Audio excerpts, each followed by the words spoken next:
right. Sweet. Well, Ryan, welcome back. Second time for you. Glad to be here. Yeah, it's like a repeat. 4 months ago, 5 months ago you were on? You were the first one. Yeah. Was I? I didn't. You were the first one. You were yeah. like before we had any idea what we were doing. Not that we have any clue now. Yeah. But we're better than we were. Well, it couldn't have been worse. It's true. It couldn't have been worse. Well, maybe it could have. And this is Katie's first time. Mm-hmm.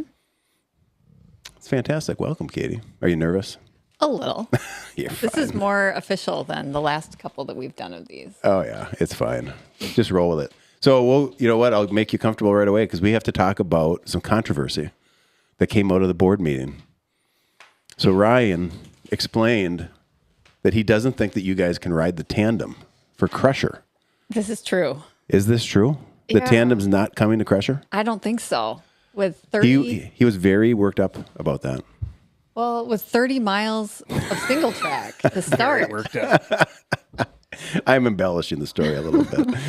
But the tandem has been synonymous with Crusher, right? For you guys. Yeah, it's the only time we ride it. And have you done each Crusher on it? We have. Every time. Every time until this time. Well, we did. I mean, we've done some EX stuff, and the 250 we didn't. Right.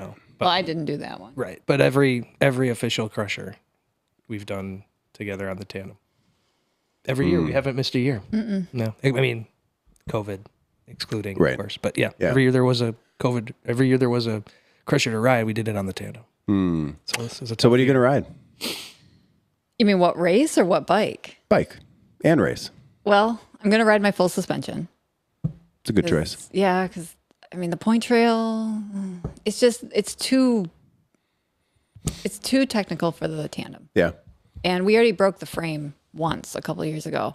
And I don't want to do that out with no support at all. Yeah. Where did you break it? What were you doing? We are not sure. It would have been on a Crusher Yeah. because that's the only time. Because that's the only time you ride it. And we finished, and we didn't. Wow. I don't think we even knew until after. Where was the break in the frame?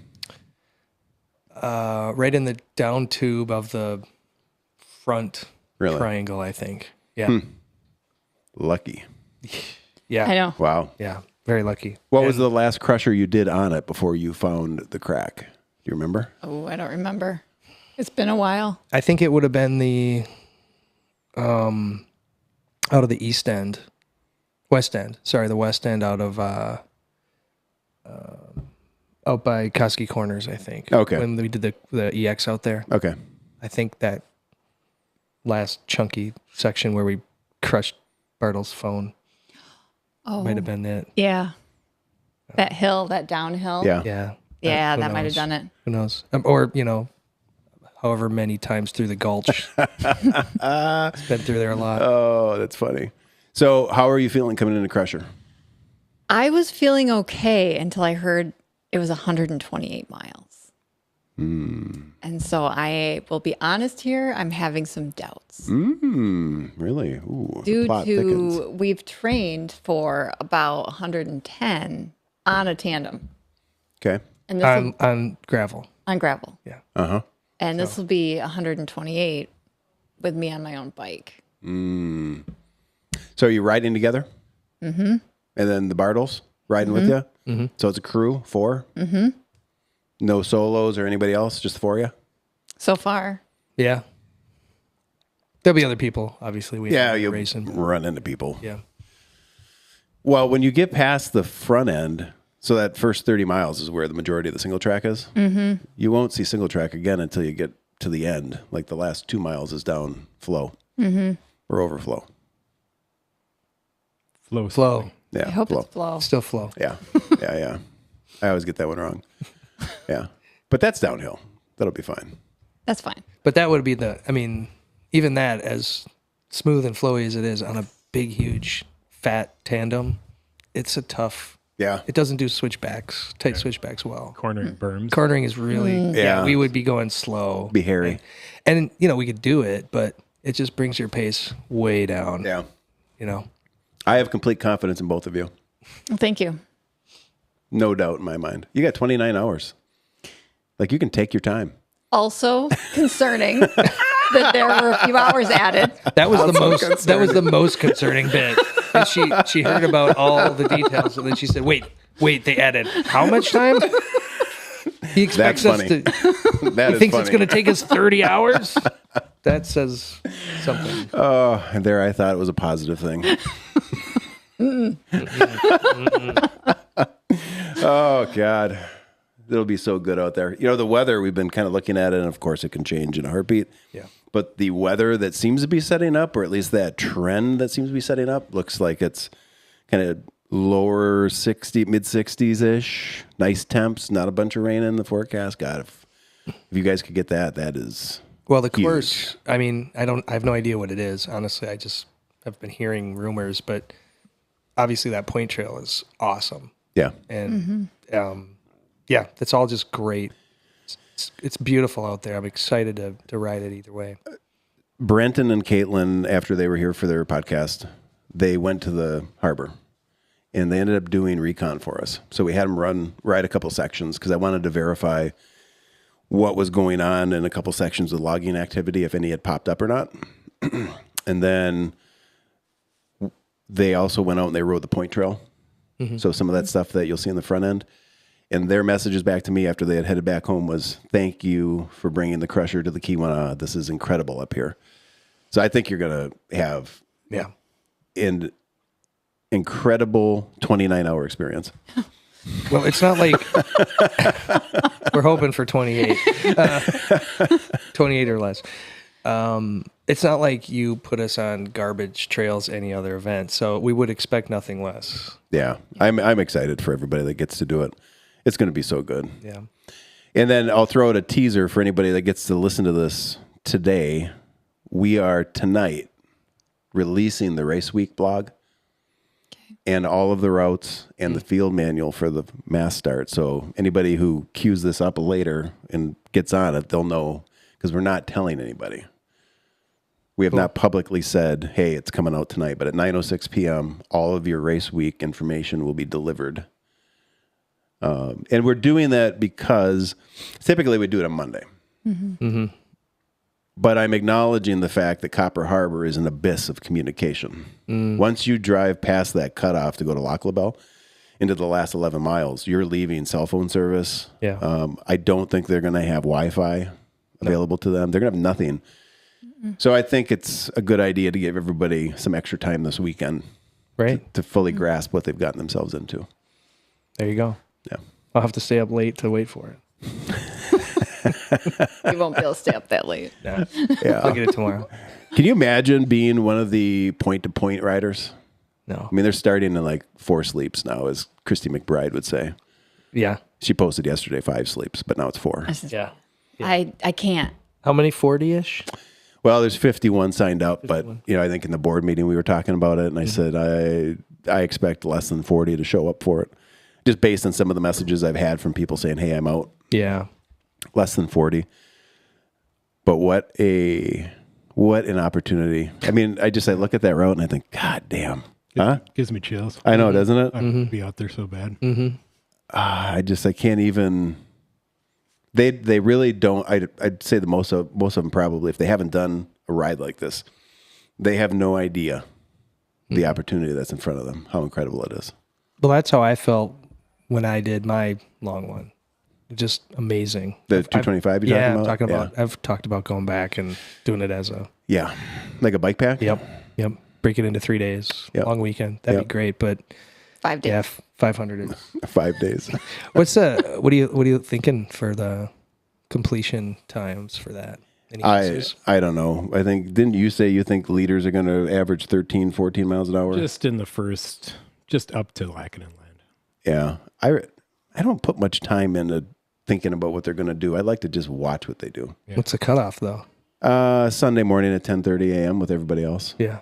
What's the total number of hours? I didn't do the math. It's 5 days and 3 hours. Okay, so That's what they get. They get 100 miles a day. They have to. 120, Yeah. Wow. 127. I mean, I think back to, the rides we did, and we were averaging 100 miles a day. Yeah. Yeah. You guys were just loafing. It was, it's in a tall order here for them to get this thing done. I deal. completely believe that there are people within that group that will get it done. Yeah. some dude on Facebook posted, in my opinion, nobody will finish. And I'm like, who the hell are you? Where did you come from? No, people will finish, They but will. it's not like Barkley, but it's close.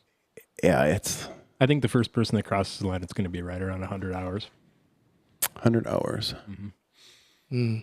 At first, I thought maybe 80, and then I heard a certain person stepped aside.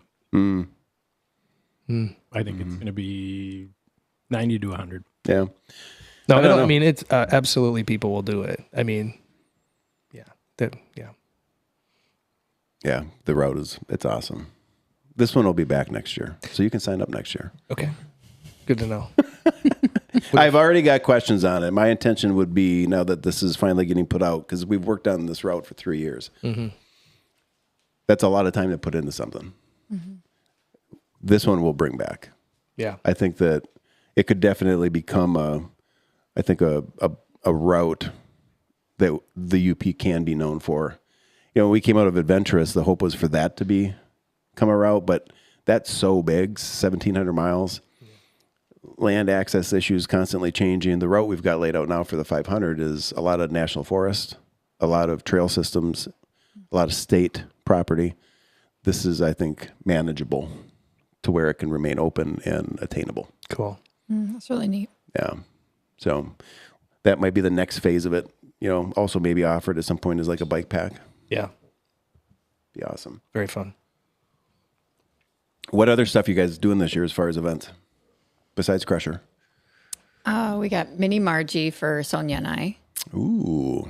Yeah. Really? This would be her first time. Mm-hmm. She excited? She is excited. And I was really clear with her, if she ever doesn't want to do it, we don't have to do it. Yeah. Right? It's not for me. Yeah. It's something I think she'll enjoy. But right now, she's still in? She's in. And we talk about it when we do hard things. She's like, gotta train for this. This will be for that. So And how old is she? she's 10. She'll be 11 for the race. 10 or 11 years old. I mean, I just think about that like when I was a kid. I wasn't training for Margie with my dad or my mom. And when, we say training and, she does bike club. Yeah. And she's riding. And she She's riding. just rides. We don't have training rides per se. We're not like out there like, hey, we got to average this pace. Yeah. She's just going to go and have fun. Yeah. And that's how we've always done it. And I think it's very likely she won't finish it, and that's okay. And she's going to see how far she can make it. I don't think she agrees. I think she'll finish it. Well, we'll see. I think it's kind of 50-50. And I think you should have an event that you're equally likely to not complete it. Everybody should do that. The Muskogee Challenge, yeah, right? Yeah. For a 10 or 11-year-old, I mean, I think that even if the child is super athletic and, fitness isn't an issue, like you just don't know what's going to happen that would bring about a quitter text. It can happen at any time. Totally. Their fueling is different. Bonking is a real thing. Emotionally, who knows if it goes off the rails.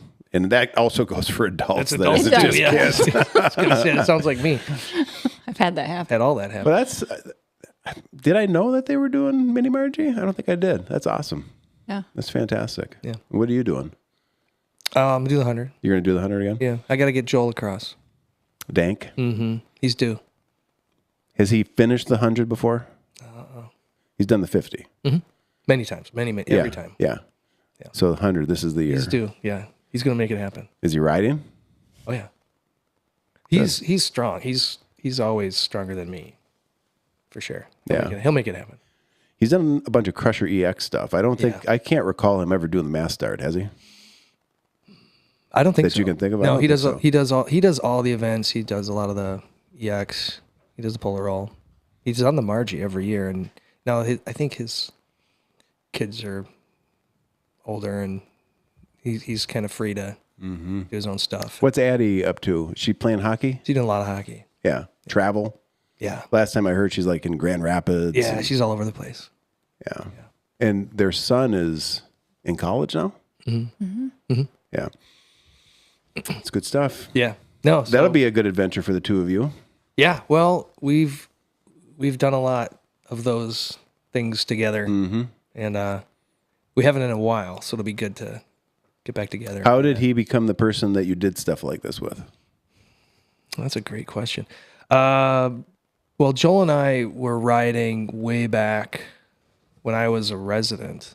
Katie and I were residents, and there was a like a Thursday night bike group with a few of the faculty docs and some of the residents In Marquette? Here in Marquette. Yeah, actually, I started riding with him when I was a medical student. Yeah, Katie had been riding Because- even before then. Yeah, and so we would all get out once a week. Okay. I Right. think I remember this ride. You and I have talked about it before. Yeah, well, we got together, and so we ride periodically, and then we'd been riding, just for fun. Right. And, we would see each other at, I don't know, maybe Order Shore back then or other stuff. And one year he was just like, "Hey, have you heard about this Margie Gessick thing?"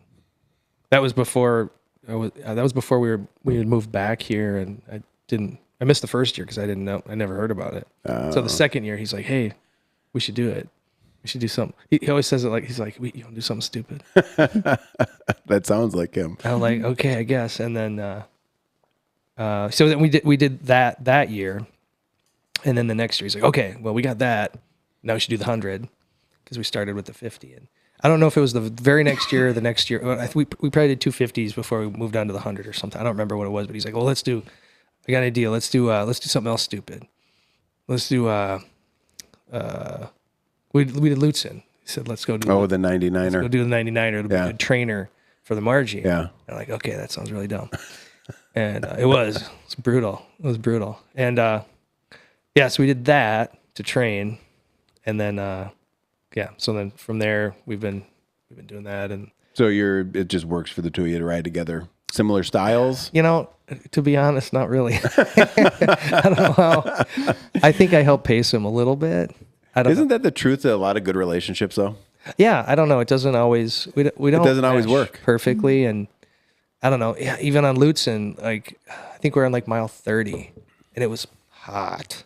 It was tough. Yep. And he's like, "Just go, man. Just go." I'm like, "I'm not gonna leave." He's like, "Don't. I'm done. I can't."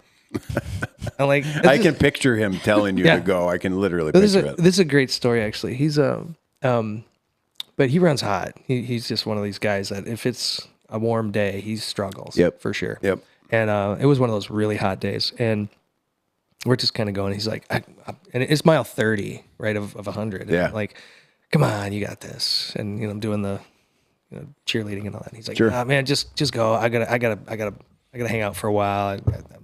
And he made it sound like he was bagging it, and I'm like, whatever. Okay, so I'm gonna go, and I don't know. I go another 30 some miles, and I run into Betsy, Joel's wife. Yep. And I'm like, and she looks at me and she's like, "Hey, where's Joel?" I'm like, "What do you mean? He's with you, isn't he? He bailed like 3 hours ago." She's like, No, he didn't. He should be right behind you." I'm like, "What? No way." I mean, I was like a lap ahead of him. I was like a good 15 miles. I'd gapped him, and there was a pass where we had crossed. And I was like, "You doing okay?" Because he was way behind me at that point. And he's like, "No, I'm not. And I think I'm done." And I said, "Okay." And she's like, no, he's right behind you. I've been tracking him. I'm like, "No way is he behind me." And I turn around, and he's right there. I'm like, "How?" But that's how he is. He will just hit the wall, and then he will have this amazing rebound. He gets the second win like nobody I've ever seen. And then of course, the whole last 25, he's just dragging me in. Yeah, blowing you up. Come on. And he's just, I'm like, "Where is this coming from?" But so that's what a lot of the events we've done together, he's like that. Did you say, is the Lutzen lapped?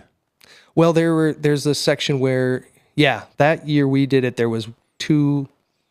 Okay. It was like a weird lollipop with 2 loops, and then you go on. So it was technically a point to point, but it like a loop. Had a loop in there. But it had a little extra. Okay. 20 miles. Some access issue or I don't course know. issue or I'm something? not sure. I only did it that one year, so I can't speak to the details. But Isn't it generally a point to point? Do you know? Never done. it is. I think so. And I had heard. Well, that year they had built a bunch of single track for the last 5 miles of it. Yeah. Which was actually decent. Yeah. And I've heard they've added to that, Gotcha. but I haven't done it since, and that was a long time ago. So You've done the Margie 50, right? Twice. Well, I've done it 4 times. Only finished it twice. Finished it twice. And I ride it with Ryan. So those are the years he doesn't do the 100. He'll do the 50. Oh, okay. All right. So how does it work for you guys? I already asked him this question. I'm going to ask you this question. How does it work for you as a couple riding together? Is it wonderful? It is not wonderful. But at the same time, it's really great. Yeah. I mean, What do you think it does for your relationship? it makes it better. It really does. I mean, the tandem is always like this reset for us because there's so much communication that happens on the tandem. And we've ridden it enough times, even though we don't ride it during the year, but we don't have to talk as much about it anymore. Like I kind of know what he's going to do and Right. we can, not pedal at the right times. And, there's that. But especially on the tandem, we always have like one fight, like one, like every time. And last year we got it out of the way out of Otter Lake going up the first hill, like that first little like tiny hill. Yeah, right out. And then we were good. It was like the first 5 minutes and then we were fine. That's efficient. Yeah, as opposed to the year we were coming down what was that rainy year, and it was sloppy. That was 2018. Yeah. You're talking hammer year. No, not that year was the worst, for sure. That was Okay, That so a was different rainy There was year. a different wet year, and we were coming down, and Katie's like, "You should slow down." I'm like, "Nah, no." She always says that, though. She says that all day. you're stuck Go back slower. there. You're Go watching slower. this. Yeah, she has. I mean, there's some serious trust there. I mean, she has Oh, for like sure. zero control. For sure. I mean, all she can do is, I don't know, punch my back. Wherever Because, he takes you, you're going. Yeah, and she's just kind of flying blind back there. So I do appreciate that. But we hit a slick spot and went down, and we've never like had a crash on the 10. We tip over and Yeah. fall over in the yellow dog, of course, but not like a Infamous video. Yeah. but not like a bad fall. This one we went down and skidded for a bit, and Oh. she was real pissed. I was in big trouble. And there were these two guys who were going slower, and we're like, on your left, and we're flying by them, Oof. and just made a mess right in front of them. And they were like, "Are you guys okay?" And Katie's just laying into me, and they were like, "Oh, I guess you're all right. Yeah. We're gonna keep going." They left and saved themselves. Like, I gotta get out of here. She's gonna start throwing stuff, but so that was rough. But it's always a bonding experience, and we can laugh about it now. And yeah, it's tough. It's tough. It's hard riding with anybody, but being the spouse, Yeah. it's really hard because she doesn't want to hear Right. anything from me ever. Well, I think the encouragement is a little rough sometimes. No matter what I do, So I Positive. The encouragement from him? Yeah, I don't like encouragement. she doesn't like encouragement. She doesn't like negative reinforcement, positive reinforcement. Me opening my mouth at all is just It's dangerous ground. not looked upon favorably. So That's I just do my thing and hand her, if she asks for something, I give it. And that's all I And can do. we also have really great conversations out there when things are going really well. Yeah. We just did a race, the Marquette Trails Fest. Yeah. Yep. And it was a little challenging. The first 10 miles were great because it was easy. And we had a great time. And then the second 10 miles, because it was really hot and hilly, and were less great. And I wasn't maybe enjoying myself as much. And so then he didn't enjoy himself as much. And so There was an admission there. Yeah. and I mean, maybe we won't do that particular race again together. Yeah. It also helps having the buffer of the Bartles. Yeah. It helps to settle it down just enough. I could see that. Because were they with you? No. The Trails Fest? No, No? that's why it got bad. But that's why it's better. That's why the Crusher's usually a little more. Well, it's a whole different thing. It's just a different feel, and I like what the NTN does, and but comparing the Order Shore or one of their events to it's just not. They're different. It's a totally different feel, mentality. Yeah. So Agreed. it's just a lot more relaxed. Yeah. Which it's still, I mean, it's hard. No one's arguing it's not really difficult, but it's just you don't have that race mentality, and that just brings the whole level up, I think I'm done with like racing. And that's why I love your events, is that nobody cares about the time. You just need to get it done. Yeah. Do you do it? Do you get it done? That's it. That's the bar. And you're not like, oh, I'll be the last one because everyone else is faster. You just Yeah. Don't have to worry about that. Yeah. Yeah. No, I think that has definitely been something that's opened up the events for a lot of different people where they don't feel like they come in with any sort of performative pressure. Mm-hmm. They feel supported and they go through some really hard shit, but they feel like they're encouraged to finish. And it's a positive. It's hard. There's nothing easy about it, as they'll find out next week. But it's a good feeling. Mm-hmm. Yeah. Yeah. Yeah. The Crusher too. There's like, it's interesting because each event, because you've done all three. You've done Polar Roll, you've done Crusher and Margie, and each event sort of has its own feeling, its own vibe. I mean, there's a lot of similarities as far as messaging and stuff, but there's something about Crusher and that. I mean, we've talked about it since the first Hammer when we camped at Forestville, and just that camping together for the weekend, that community for the weekend. There's something unique about that part of the event that you don't get from the other two events. Yeah. Which I'm going to bring that up too, because that came up at the board meeting also. And I think there should be a 10-year anniversary of the original Hammer and bring it back to the old I knew school this was going to come up again. adventure race. And so, yeah, I mean, we don't have to go into details because if you're there, you know, and if you don't, you know, you should. But, you know, just the not knowing when the race start is, not knowing the course, having to map it out. Paper maps Drawn, that weren't hand accurate. drawn, not accurate. You know, just getting lost. I mean, we were all lost at least at some point for a period of time. I know that we ran into Brindle and Ketchow out there, and Yep. they took the video. They have the original video. You guys flopping in the yellow dog. Yeah. I don't remember how many hours they were bushwhacking lost, but they were 4 miles extra. We just saw them like coming out. They came out of the woods, Of the out woods of nowhere. randomly. Just like So they were out hunting for a checkpoint. They I was got over turned by Gold around. Mine somewhere. Okay. And they took a wrong turn. Gotcha. They found us, and then, but yeah, that we got to bring that back. So yeah, if you're listening, all 12 of you listening to this podcast, Right. put in the comments, hey, bring back the original Hammer format. We really should do that. That was a great first year. There was a ton of teams. It's nuts. Most of the event were teams. Yeah. And yeah, the random unannounced, like, you don't know when this thing's going to start. It's going to be me running around the campground yelling, you know, wake the fuck up. It's time to go. Yeah. There was except it something unique about that. I don't know, it was ACDC or something. I don't remember. It was Africa. Right. Toto. Yeah, that's right. And then it rained for 24 hours. It rained. It rained and rained. It did. Oh, man. The thing I remember from that morning, from the first time, was because of how many teams were there. You know, I think we left. I think we sent you guys out around 5:30 or 5 or 5:30. I'll never forget. You know, most races when the peloton leaves, everybody's going in the same direction, Oh, yeah. right? Like this, you can just watch the peloton leave. It's one line out. And when we started it that year, because it was predominantly teams with no route, and you can go whatever way you want. Yeah. At 5 or 5:30, I'm like, all right, go. And everybody scatters like roaches in different directions. And you could see their red blinky lights going off into the darkness. And it's like, holy shit, where's everybody going? Well, and of course, the other part is there was no like line up, national anthem. Nothing. And so it was kind of like, well, when you guys are ready, go ahead. Yeah, take and so it. people are like gradually getting out there. And, you know, our buddies, we rolled and they were still in their camper frying bacon. Yep. And you know, they're like, this 5 minutes is worth it to us. And like, fair enough. Bacon. Yeah. Yeah. We'll have to see. Boy, the Keweenaw would be a hell of a place to do an adventure version of the Crusher.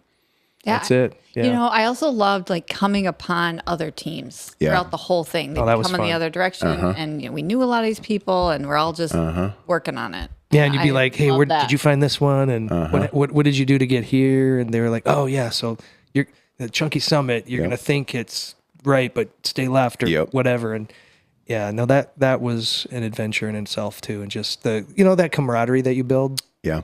with all the events. It's special. The Keweenaw would be a great place for it because they've got so much land that they've preserved. Yeah. You know, that whole peninsula.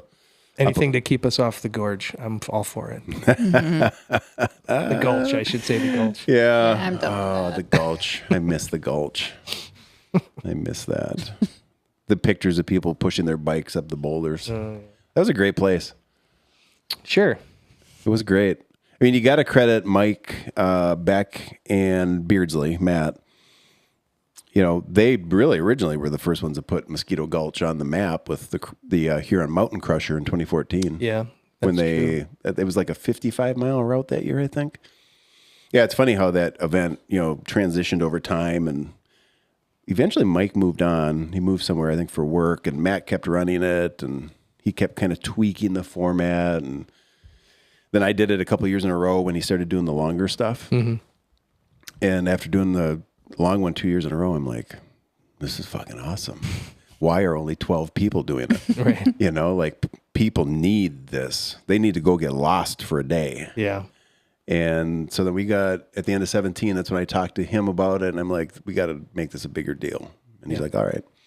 And of course, he was going through his cancer treatment at that time. It wasn't long after, actually, that we found out he had cancer. And, he's working through that. But we still pushed on with the event and did it. And what did we have that year? 100 people, maybe, for Hammer? 100-ish, probably. Very first year? Yeah. Yeah, that sounds about right. Big group. Yeah. But it was mostly teams. It was. Yeah. There was only like 23 or 25 people doing the Sledgehammer, which was, that 190-mile route. That's right. Yeah. No, I remember we were talking about this the other day too, but there was a couple of the teams, that you'll always remember. And that one team that gunned it they tried to hit all the checkpoints. They got to Mount Arvon and everything. And they were going the wrong way down the flume. And it's like, where are you going? But yeah, those kind of. So they got them all, right? They got all the checkpoints. But they missed the cutoff. If I recall, they missed it by like 5 minutes. So they had all but one checkpoint and they missed it. And they were like I think they were, either they turned around right at the end or they realized. Gotcha. And they're like, oh, we got to go back and get this last one. It's really, they just had to go to the bridge, which is the closest one. They're like, oh, we just missed the trestle bridge? Yeah. Oh, no So it was right there. But, they had like, all right, you got 40 minutes, go. And they were strong. I don't remember what the time was. I made that up. But we saw them going the opposite way. We're going into finish and they're going out. And we're like, oh. Not good. Yeah, if they got all the checkpoints. Oh, yeah, they were. That's a lot of mileage. Mm-hmm. No, they did them all.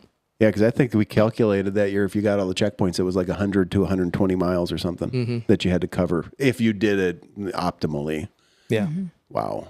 Yeah, the Gulch was an experience for sure, but I will say it was always worth it because we would come out onto the plain. Onto the plains. That was so cool. That was such a unique. Every time we hit it, we're like, wow, that doesn't get old. It never does.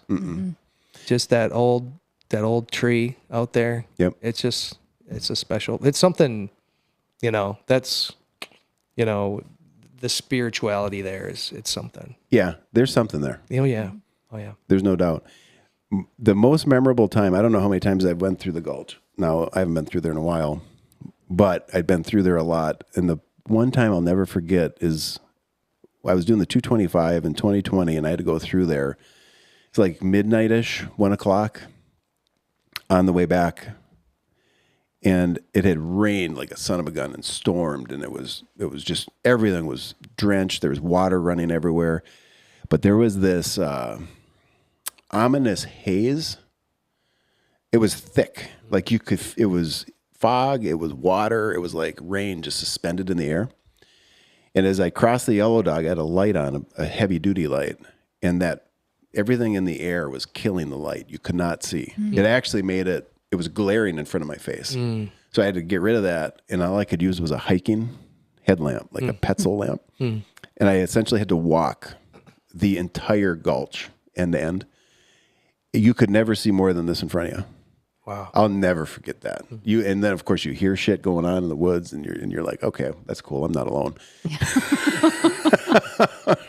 I'll never forget going through there that time, man. Holy shit. That was something else. You could see 2 feet in front of you. Crazy. Yeah, that's another spot that just feels like there's just an energy in there. It's hard to explain. Yeah. Paul and I, this was 2 years ago, when we were trying to find a way to route through that area and get around the private sections through CFR. So Paul and I went out there, we were hiking I've got pictures of it. I called it Uperhenge, named after Stonehenge. There is this arrangement of rocks out there in the middle of fucking nowhere that we found that are like granite slabs that are sticking straight up in like this circular position. It looks like they're placed there. It's wild. And then inside of it, there is a granite slab on top of some other rocks. It literally looks like a table. Wow. Yeah, I took a video in there. I took some pictures. It was like, what the fuck is this? Okay, I'm leaving now. That's nuts. Yeah, I'll have to, if I remember later, I'll send you a picture. Well, there's going to be some of that this year for sure. Oh, yeah. Yeah. Yeah. Yeah, you guys are covering a lot of ground up there. Yeah. A lot of ground. So how many miles did you say?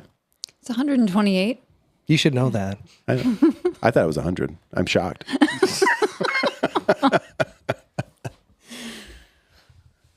This dog over there? No, it's that middle finger pointing at you. Oh, As it should be. that's funny. Okay, I want to transition a little bit because part of the reason I brought you guys in here today is I wanted to spend some time talking about your practice, what you're doing now. Mm-hmm. But I want to go back first, and you can both give a little bit of your background because I don't know within the community, people who will watch this, what they know or don't know about you guys.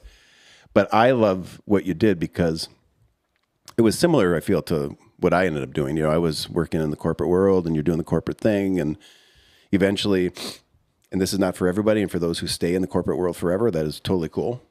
Nothing wrong with that. Mm-hmm.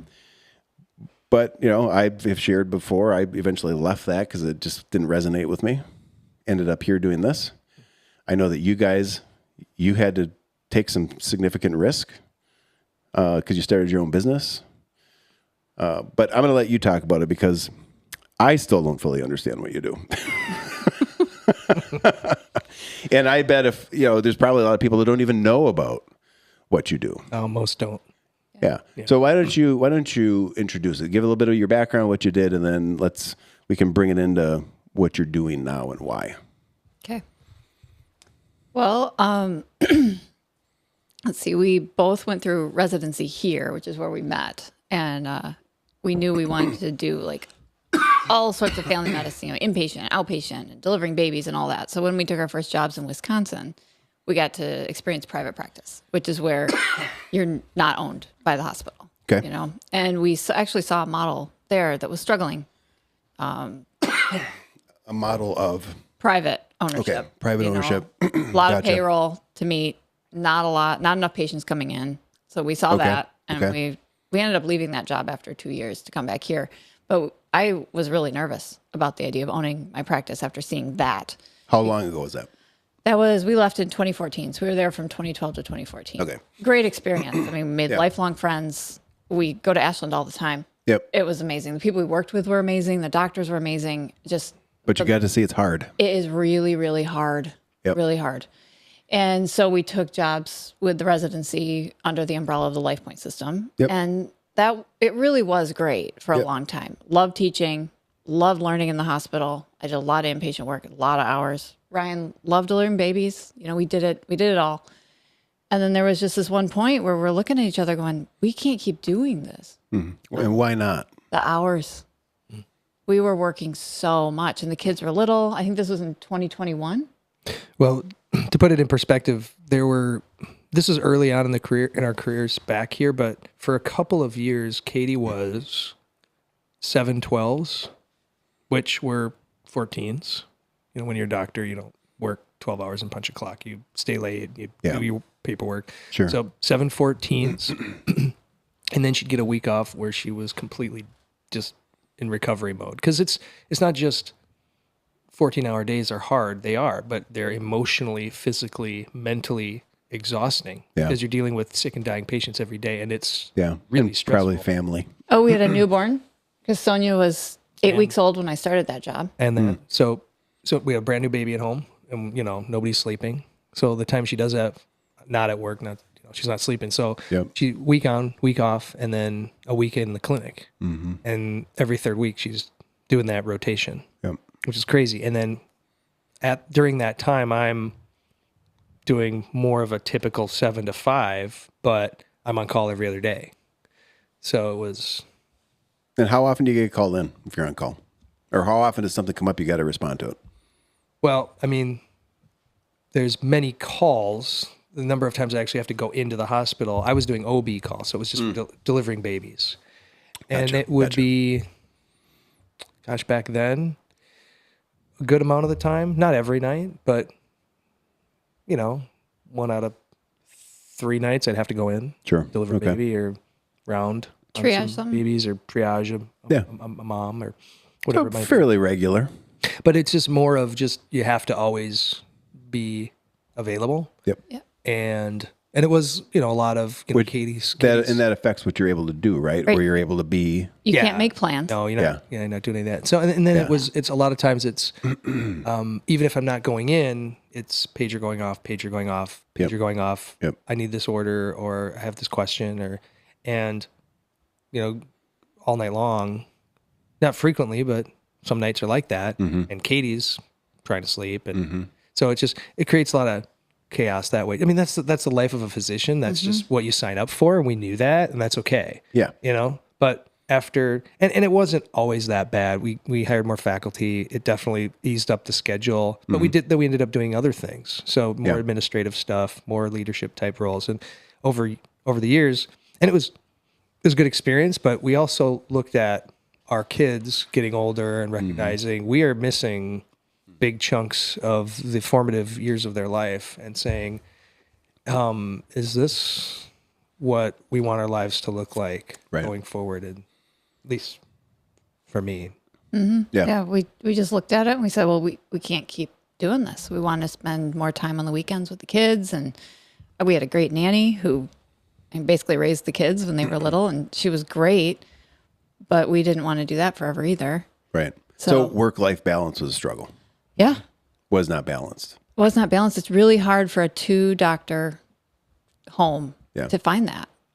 So, And is it accurate to say at the same time within the healthcare industry, because I think you've shared with me just some things, the way that the way it works. We had Kristen and Toby in here a few weeks ago. I don't know if you if you ever watched that podcast, but she works in healthcare in New York. And she shared some stuff just about, basically how the system's broke, doesn't work. And I feel like there was some of that you guys were seeing as well. And I'm not trying to put words in your mouth. Yeah, I mean, that's always part of it. Yeah, I mean, that was certainly played a role in that.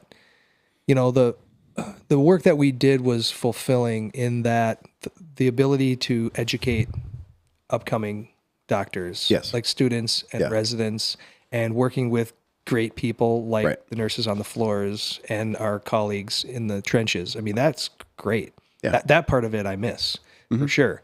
But the part that I don't miss is the constant bureaucratic paperwork and insurance forms and the stuff that's not medicine, but is a big part of medicine. And that part sucks. And that added to the, and you can't avoid that. We didn't quit medicine. We're still dealing with some of that. Yeah, for sure. But it's a little bit more on our own terms, which is a lot better for us.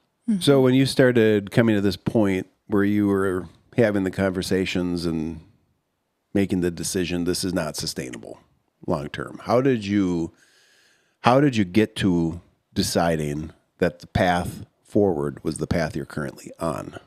How did that come to be? I think it's interesting when you decide you need to make a change. Like, it's really scary to completely change everything. So we tried me going less time, I did a 0.85 for a year. Yeah. So I got every other Friday off. Right. Nope, that's not fixing it.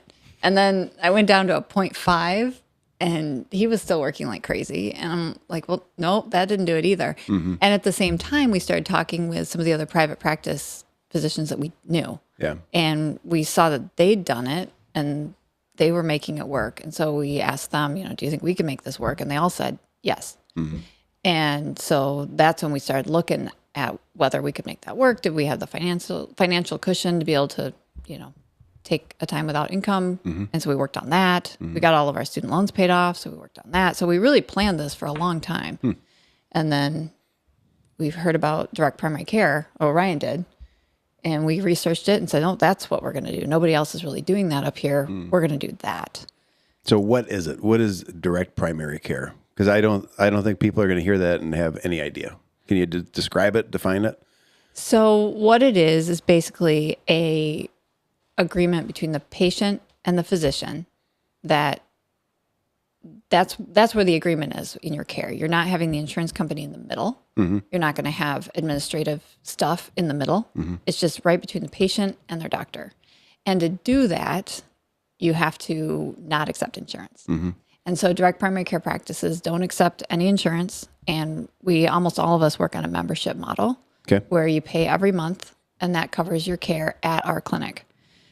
Now, most people have insurance because there's all these other things that come up, the surgery or the car accident or all the things that could happen. Catastrophic stuff. Or the catastrophic stuff, the cancer that we can't handle. And so most people have insurance. But what we see is a lot of people with high deductible insurance, so that they're going to be paying everything for the year unless there's a catastrophe. And then they'll meet their deductible and it's all free after that. But most people really like this, that join us because they see the value in a physician that knows them well. They just pay the money. Then it also lowers the bar to come in. So you might have something like, I don't want to pay the $300 or $400 it's going to be to come in. Well, you're paying a monthly fee. We don't charge that $300 to $400. You're already paying us. People will come in when their problem is small instead of waiting for it to be big. Do you feel like you know your patients better now than you did in the other environment?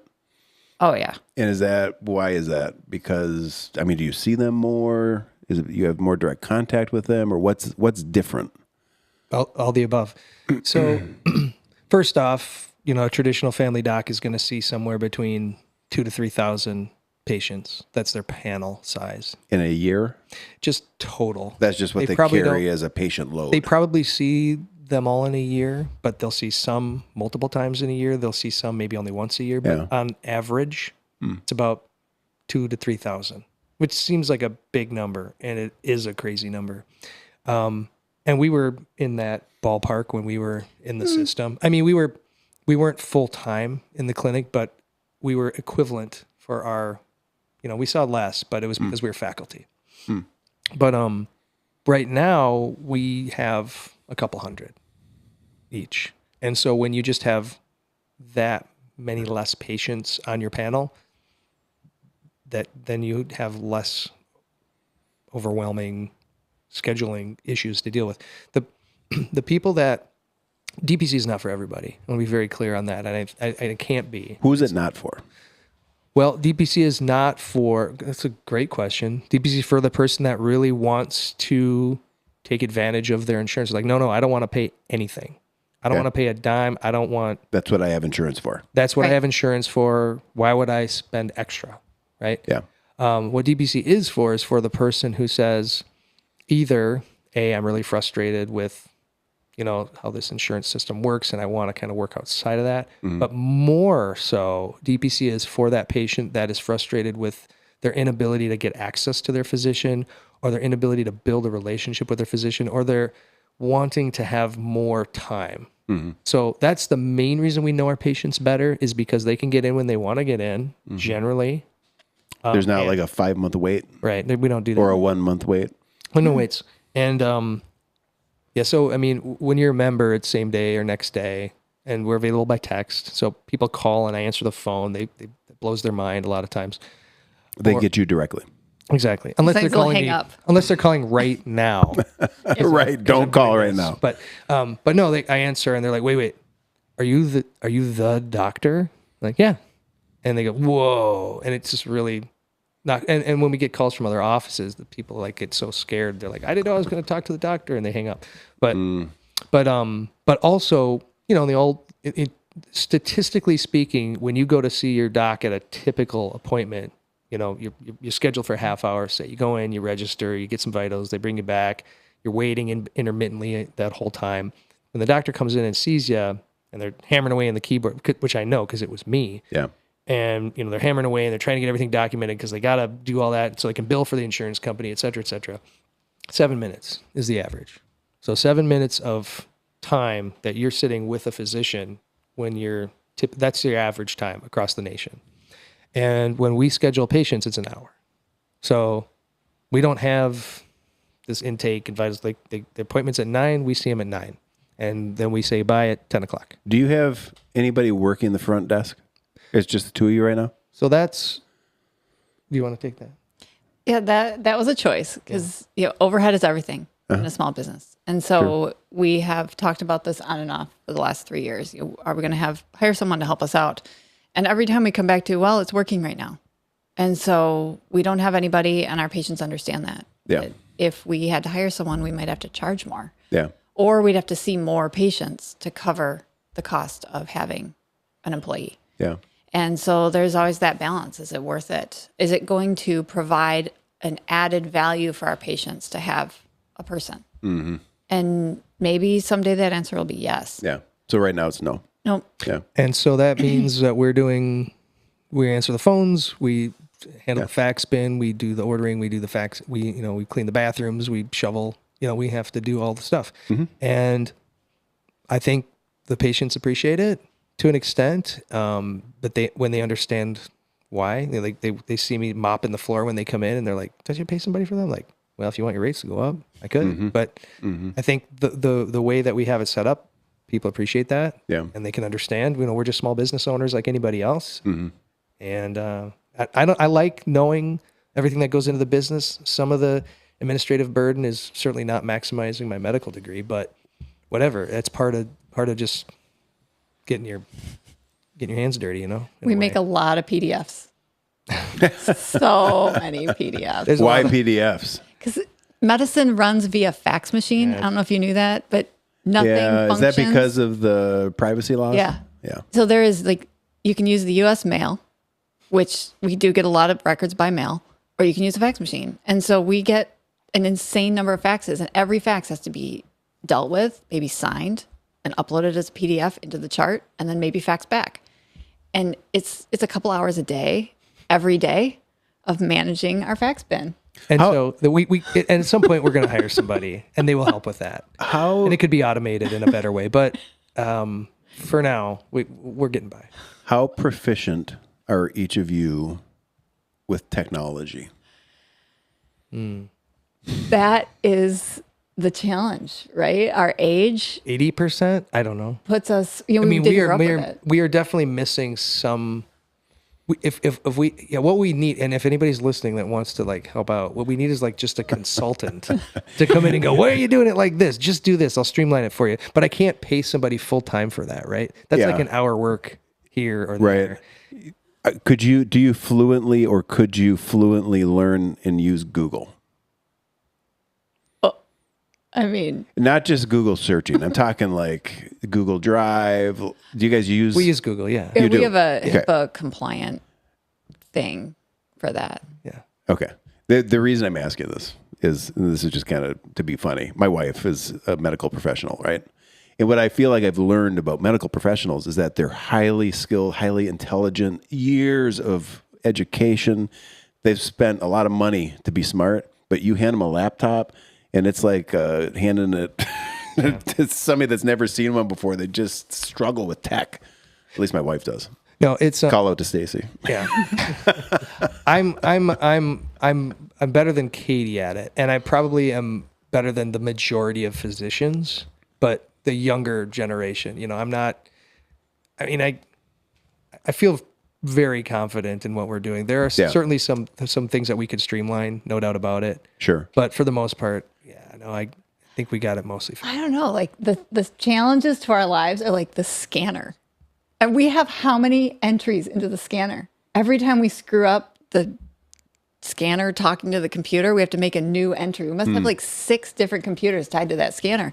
Those are little things, but they'll take a couple hours to fix. That kind of stuff, that drives me crazy. Yeah. And I lost time, and I know there's an easier way to do it. But we're looking up the scanner thing on the internet and going, okay, we need to do that and that and that, and it doesn't work. And so, there are worse problems. There are worse problems. Yeah. But that stuff is maddening. And I know that's just part of small business ownership and growing up the way we did without all the tech. Yeah. I know there's something we talk about here from time to time about, efficiency, less efficiency. And there just seems to be, I think there's value into not over optimizing. Because I think that when you over optimize and everything becomes about efficiency, then you end up with a crew and staff that doesn't know how to do hard things because they never have to do anything that's hard. You've made everything easy for them. Yeah. When you don't have, sometimes it's good to have a little bit of that friction. Yeah. Right? I love friction. Of course you do. But you need that. And also, when if we have everything automated, everything's AI, which, we take advantage of some of that. We have to. You have to. And if you're not, you have to at least embrace some of this tech stuff. Sure. But if everything's automated all the time and then your Wi-Fi goes down, then you are SOL completely. And Yes. so there is, or you bring that, you hire somebody that's your tech guy, and that tech guy is out sick or something, or whatever it might be. You get so reliant on the technology piece, which on some level there's no way around it, but you have to have an ability to understand how to fix things when they go wrong. And so if you just hire that out all the time for everything, it's just like anything, sometimes you have to unclog your toilet or whatever. Yeah. But Well, tech is good. I mean, we've developed or, brought in different levels of tech for 906, but not necessarily always to streamline or create more efficiency. Some of it has been for that, but the majority of it has been to further the mission. If you're going to go from training 50 coaches to 600, which is what we were close to this year, you're going to need to use some technology, because we're doing it remotely. They do the training online. So, I mean, in that case, I look at it and I'm like, yes, this makes sense. It's allowing us to reach 600 people that can then work with 1,300 kids. That's worth it. absolutely. But does it all have to be super streamlined and efficient? I don't know. Again, back to that friction thing. I think that Well, there's been growing pains there. Always- I mean, yeah, you try always. There always is. something and it doesn't Sure. work. And with our business and with 906, I mean, you take a path and it maybe doesn't play out like you thought it would. Yeah. Like, well, back to the drawing board. We got to try something different and find what works. And that's okay. And you're right. There has to be a balance. Yeah. Back to your thing. So you talked about your model sort of takes out the middlemen, let's say insurance. What's the positives, pro con here? What's the positive to taking insurance out of the middle? I have found that it allows me to be a lot more evidence-based without worrying whether the insurance is going to cover it. So when I worked in the insurance-based world, I couldn't have a well person come in to talk about staying well unless it was their annual visit.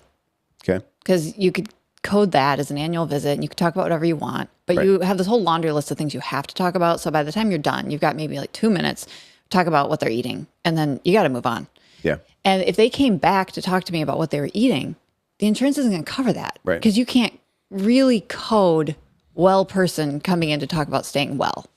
Right. Right? It has to be, they have to have a diagnosis code. diagnosis They code. have a Right. sickness or an illness. And the person has to pay a copay for that visit, Yep. talk about staying well, and nobody wants to do that.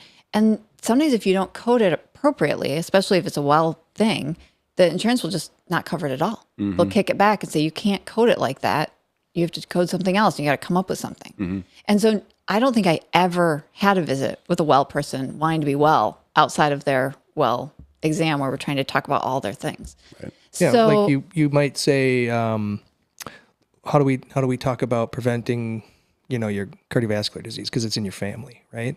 And you're like, well, these are the things that you're going to want to do. You want to exercise. You want to make sure you sleep well. You want to eat good. You want to watch your cholesterol. You want to manage your blood pressure. Blah blah blah. But you can't bill it, so you have to kind of say, well, I guess we'll bill it as cardiovascular risk or something. And then what happens is now that's on their chart, and that's a problem too. So that's a whole thing. Right. Kind of playing the game. It is all about playing the game. And a lot of it's just financially driven, right? All of it, 100%. You guys got to the practice has to get paid or the hospital has to get paid. Insurance doesn't want to pay if they don't have to pay. Yeah, it's like they have competing interests, Yeah. right? yeah. Oh, And that's why that's why we're doing this in that, obviously we need to make money. We're running a business. But Obviously. but not in the minute of the appointment because we already got paid. So Yeah. when you're sitting down and talking to me, I'm not striving to like document as much as possible. I'm not trying to like get as many codes in there. I just want to listen and help you because I already got paid. So my incentive is to not bill and see as many people as possible. My incentive is to make you feel better and make you healthy, which is the inverse of the incentive of insurance-based model. Because if you're not sick, you can't put in codes, and that's how they make the money. Theoretically, if they're a member of your practice, they can come in they can schedule an hour, come in and sit down and talk to you about, maybe things are good, they're feeling good, and they want to continue to feel good, so you can advise on how to stay well. Mm-hmm. We do so much of that. That's the majority of what we do, which couldn't do that in the insurance. So talking about good quality sleep, talking about nutrition, talking about exercise. I mean, if you ever try to go to your traditional doc and say, hey, what should I be eating and how should I be exercising? And I remember those days. I'd be like, okay, listen, we just covered all of these preventative health things. By the way, in the last 6 seconds, you should also get some exercise and eat better. And people walk out the door and go, what the hell does that mean? But now we can actually... Afterthought. Yeah. And it's like, well, what does that actually mean? Or like, tell me what did you eat yesterday? Yeah. How did you sleep? How long are you sleeping? Are you waking up feeling refreshed? Do you wake up in the middle of the night? Do you go back to sleep? Yeah. All those things we can actually talk about and provide. And we also have the time to invest the research and investment of our own time to say, okay, this specific patient has this specific problem. I'm going to hit the books. I'm going to look at the literature. And we have way more time to be able to do that when we're seeing less patients every day. Is there any downside to not having insurance in the middle for, let's say, the patient or for you? I don't think so. I think people who have like the best insurance in the world, no deductible, no copay, they don't pay anything for it. They just walk in and everything's free. I think our model might not work best for them, right? But we still have a bunch of But we have those people like that. because they yes. appreciate the relationship that they have with their doc. Right. And so but yeah. But I also would recognize that this doesn't work for everybody. It doesn't work for every doctor either, because we had to hustle because nobody had heard of this before. And so, and we also didn't have a huge budget for advertising. And so we really just built this, and we had some, like, I don't know, year and a half. It was pretty lean. And we were willing to invest that lost income into this. And so that doesn't work for everyone because we had to cut the expenses to almost nothing, and a whole 2 years of not saving like we're supposed to, and we invested all of that into this. So that was worth it for us. So it doesn't work for a doctor that way. And also, we're pretty sure we know what we're going to make every month. Like, we have a pretty good idea. Yep. But it's dependent upon us continuing to offer a really good service. If you work for a system, you don't really have to worry about that as much because there's so many people coming in. If patients leave you, they're going to throw a new one in because they've got people every day calling wanting to get in. And so you don't really have to worry as much about your income. Yeah. Because it's there. Yeah. Yeah. And you earn it. I mean, those folks are working incredibly hard. Yeah. Lots of hours. Lots of after work hours. Yep. I mean, you talk to any primary care doctor, they get home, they eat dinner, the kids are in bed, and they're a couple hours, most of them at night, finishing. Yeah. I believe it. Yeah. And it's not like we're working differently. We're still working hard, but it's in a different way. Yeah. So a lot of aside from the administrative stuff, which you can't avoid, but the rest of the time we can actually spend doing the research, listening to interviews of docs, reading books, doing a lot of the primary research, going through the studies.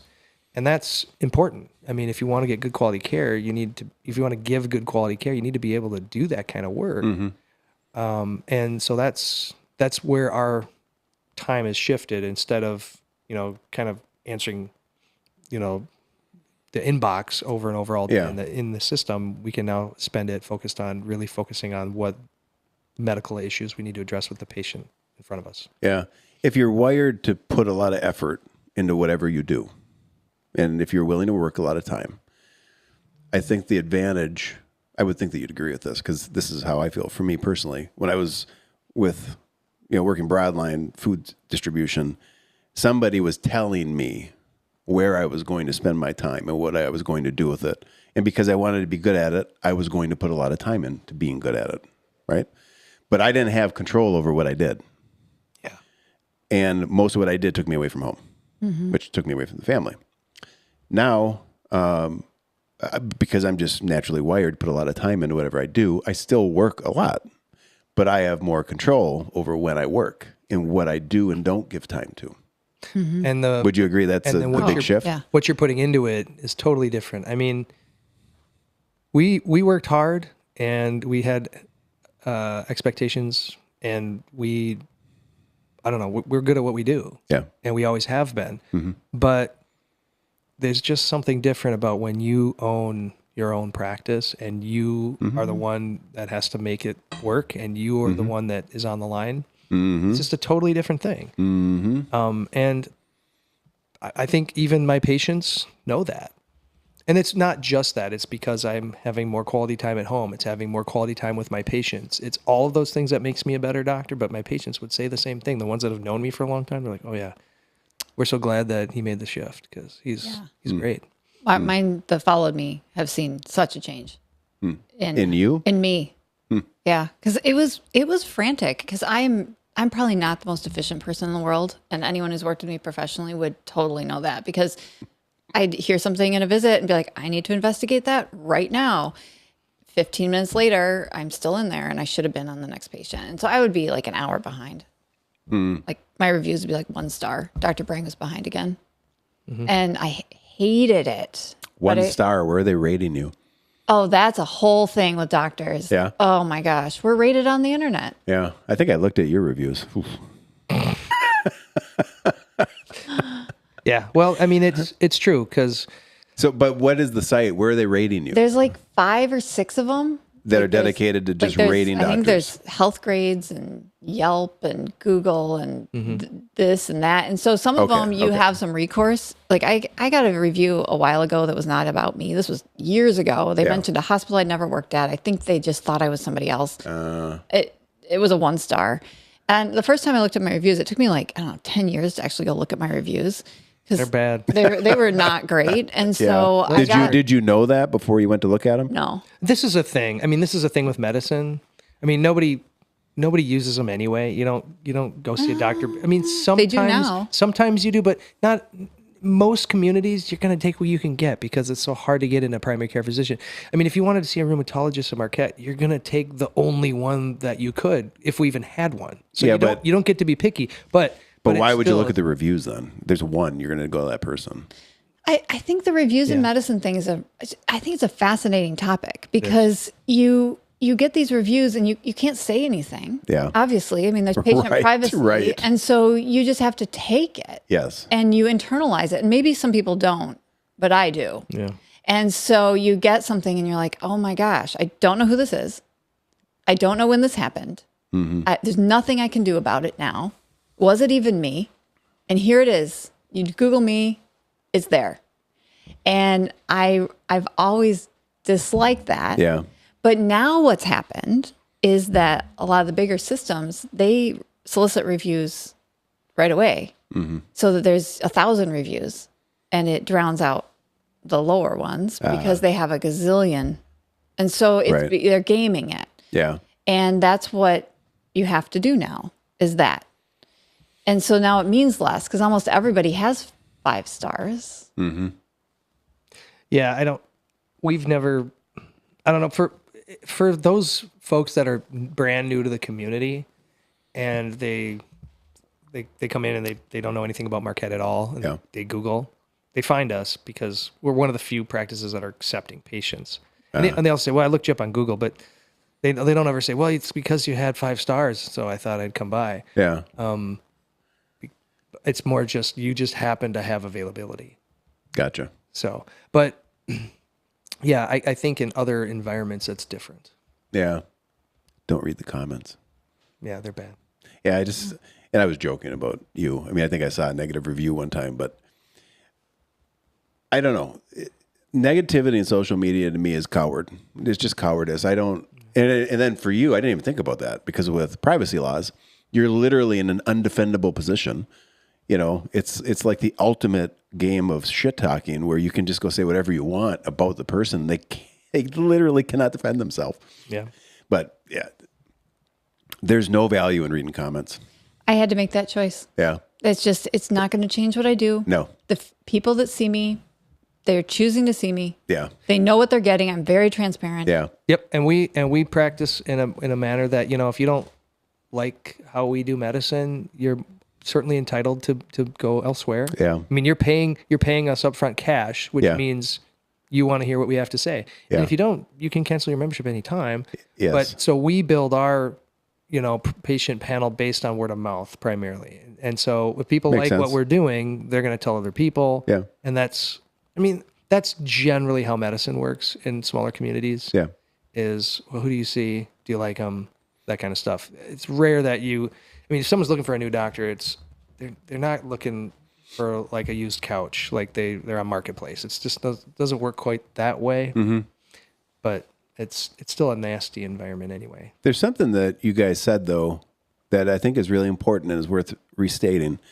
And that is that you're acknowledging that what you do, it's not for everybody.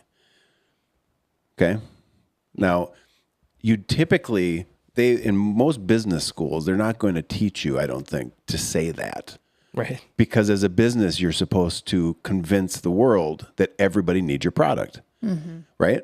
But I think I want to hear from a business owner that's willing to say, this isn't for everybody. Like, I know my product isn't for everybody, or there's other products that'll work better for some people, and here's why. So they understand their product, but they also understand other products, which tells me they understand people. Mm-hmm. They're not just trying to sell me, right? I think that we're similar with 906. We're very upfront. Here's what we do. Yeah. If it's not for you, cool. Go do something else. I don't care. And I think that to work with people like that is unusual in a business environment. You don't get that kind of transparency. You don't get that honesty. Mm-hmm. I like working with people like that. Yeah. I think there's a value in it. We do an interview for every patient that wants to join us. And we've never, actually, there's one time I skipped it because it was someone that I knew. And I was like, they had so many questions after that I'm like, I should have done the interview. And so we do it on everyone, and it's a good way for them to meet us. We don't charge for that. Make sure that this is what they want, and for us to meet them, and make sure that we can meet their expectations. Yep. And if we get a feeling we're not going to be able to meet their expectations, we've realized it's easier to tell them that right now when they've invested 15 minutes and no money than to find that out 6 months from now. And so we just tell them, this is pretty rare, but we do say it, that, we don't think this is going to be a good fit. And then always follow it up with, these are places that might be able to meet your needs better. And we send very specifically to different practices in town. Gotcha. Well, we've been in Marquette for a long time, and so we know a lot of our colleagues and friends of ours that have practices. And so we have a general reasonable feeling about, I think you would maybe connect really well with this doc, or actually you should try these places first. And but that's really important. It's a bizarre thing. One of the most important relationships you can have, I would argue, is a good quality relationship with your physician. I mean, this is a person who's keeping you alive and helping you with everything about your health. I mean, why is that not the most important thing ever? But the way that it's set up now is kind of like, well, I got assigned to see you because my insurance said that you're my doctor now. So that's why I'm here. So do your thing. Does that happen in Oh, yeah. your current model? No. Because we're not doing that. But that's how it is for everybody else. Got it. They just go, hey, I got my new insurance card, and they assign me to you. Yeah. So I'm here to see you. And I'm like, how is that a way to like build a relationship with somebody that you're going to really, you have to build this kind of trusting relationship. This is somebody that's giving health advice to you for pretty much everything about how to stay healthy. It's like, well, do you need to take this medication or not? Should you take this vaccine? Should you take this colonoscopy? Should you have the surgery? We get constantly questioned about all these things. I mean, that's our job. And to, maybe have a relationship with somebody that you're like a little skeptical of, or you don't trust, I don't think that's a good idea. That's not good for either party. I don't want anybody seeing me there. They're like, I don't really believe you. Well, I don't think we should continue our relationship if you don't believe what I'm selling here, right? Yeah. There's got to be some trust. There has to be, and that's okay. I'm not going to convince everybody. Yeah. And that's why, and I'm going to have, and even the people that trust me, they may not always agree. They're like, yeah, I really understand that, but I don't want to go that path. I'm like, that's okay. As long as you understand that these are the pros and cons of making that decision. Yeah. And you are an individual and you are totally entitled to make an informed decision. And I greatly respect that. But if they don't agree because they don't believe what I'm saying, that's different. That's a different thing. If you have a person who has insurance and they need the insurance because they have some, significant health issues, let's say, and they're going into a more traditional setting where they're essentially just over and over again treating the symptoms, not necessarily anything preventable coming. There's nothing long-term. There's no long-term goal for getting, getting them on a healthier track, let's say. So let's say this person, it's clear they do need the insurance for some procedures or surgery or whatever it is they're going to have to go through. How would your direct primary care plug in for that person? Like, how could they leverage that model outside of the insurance to eventually maybe move beyond the health issues that they're struggling through? I mean, do you have, obviously you can't say if you do or not, but like, how can the two systems potentially work together? Because it sounds like you're doing something that doctors in hospitals or other family practices don't necessarily have the time to do. So what you're doing is valuable. I mean, I'm a terrible example because I rarely go to the doctor, but I've never felt ever that I've had a relationship with my doctor. Like, I've very much felt like I'm just number 5 for the day or number 27. So what you're saying about relationship building and development with the patient resonates with me. I think it would resonate with your average person. But how do you help get them, if they're having health problems and they need insurance, how do you plug in and help them? Well, like we said, most of our patients have insurance. We have a handful that don't. Okay. But you've got to have something to cover the catastrophes. Yep. And, if you've got a chronic health problem, like say a rheumatologic problem or a serious dermatologic problem, and you have unexpensive medications, as many people are, you need insurance for that. We can't help with those brand name expensive insurance or expensive medications rather. Yeah. And so that, insurance is very helpful in those cases. What insurance isn't helpful for is the day-to-day primary care visits, right? That are just not that expensive. Mm-hmm. And so we really fill that. But what we've found, like somebody who has a lot of things going on, our practice works best for people who have specific goals and want to work with us to meet those goals. And because, I think with anything, it's really hard to motivate anyone to do something if they don't want to do it. Mm-hmm. And we see that in sports all the time. And I see it with our kids. If they don't want to go for a bike ride today, it's not as easy to get out for a bike ride as if they really wanted to go. Yeah. And so, it's the same with medicine. So when people have a goal and they want us to help them get there, our practice thrives on that. I love that. Mm-hmm. And so those are the people that are happiest with us. Yeah. When we're making the goals for them, it doesn't work as well. And so we'll try to guide people towards goals and use motivational interviewing, which we learned to do that. Mm-hmm. And that's really fun. But you've got to have that, a little bit of a fire. And we do well with that. Yeah. And that's a big chunk of our patient panel too, is that's exactly what you're describing. Most of our patients are in that, in that group where they maybe have some chronic issues. So they do need to see some specialists, but 90% of their health care they can see us for, and it's covered by their membership. And then we can do all those things at a much more affordable rate. One of the things, there's a good analogy that we use in the DPC world to help describe how insurance works or how it should work. Health insurance really should be like car insurance.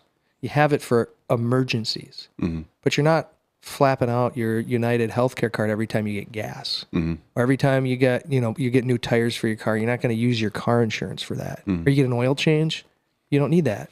And that's how health insurance should be. When you go in to get your normal checkup, you just go and get your med refills, or you should pay just a fraction of that, and then you have health insurance available, which is how it originally started. But you have your health insurance available for you for the big issues like that childbirth or that major hospitalization. And the rest of the time, maybe paying out of pocket is a better way to go. Because at the end of the day, it ends up saving money for a lot of people. Because when you look at what you put into your insurance plan, if you just paid a membership or something similar, you end up coming out ahead. Are there any studies on, let's say somebody who's, I'm curious if they've got insurance either through an employer or not, extrapolating out, annually what they're investing in having health coverage on a year-on-year basis. How much money are you forking out versus if there's a membership? I mean, has DPC done any comparisons like that? I'm assuming that they have, because you've gone to some conventions, right? Mm-hmm. Yeah. What kind of information is out there? The overarching theme is when somebody goes to a DPC doctor, they generally save money year to year. Everyone's going to have a bad year. They're going to need something expensive. Yeah. But year to year, you can save money. And we save money by, maybe avoiding an ER visit because we saw someone 3 days earlier when the problem was office fixable instead of ER. Right. And so we don't actually always know that we've saved people money because they never got sicker. Were they ever going to get sicker? We don't know. Right. And so that's hard sometimes to prove your value in those situations. You don't always know if it was going to get worse. But employers like DPC because and we don't see a lot of this around here, but it's kind of growing where they actually pay the membership for their employees and have like a high deductible plan or something in the background. And there's a place down in Traverse City where there's a DPC that only serves one employer. And I can't remember the details of that at all. There's a few like that, though. Yeah. You just hire one doc, sees everybody in the business, and they love that because it keeps their costs way down. So some businesses offer DPC as a benefit? Yep. And it saves them money because they're not having to pay these crazy insurance premiums. Anybody around here doing that? No? No, and I don't know how well it would work here because people already have their doctor that they love and they've been seeing for a long time. And so most people don't want to switch unless they've made the decision to switch. So I don't know, but there's really nobody around here doing that. Interesting. There was I can't remember the name of the business now. There was like a mental health business in town that, businesses could pay for employees to get like 8 sessions. A lot of businesses still do that. Yeah.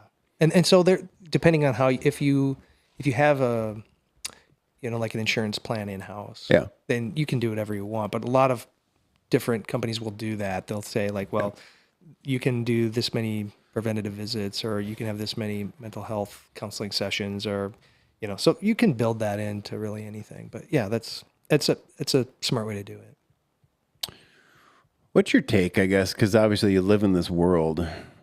Just it seems like everything that is wrong or issues that people have health related, they're throwing medication at it a lot of times. There's a ton of advertising dollars that go into just advertising the latest and greatest drug for whatever the drug addresses, right?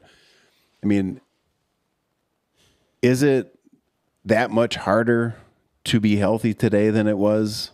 Like, why do we need so many medications to be healthy?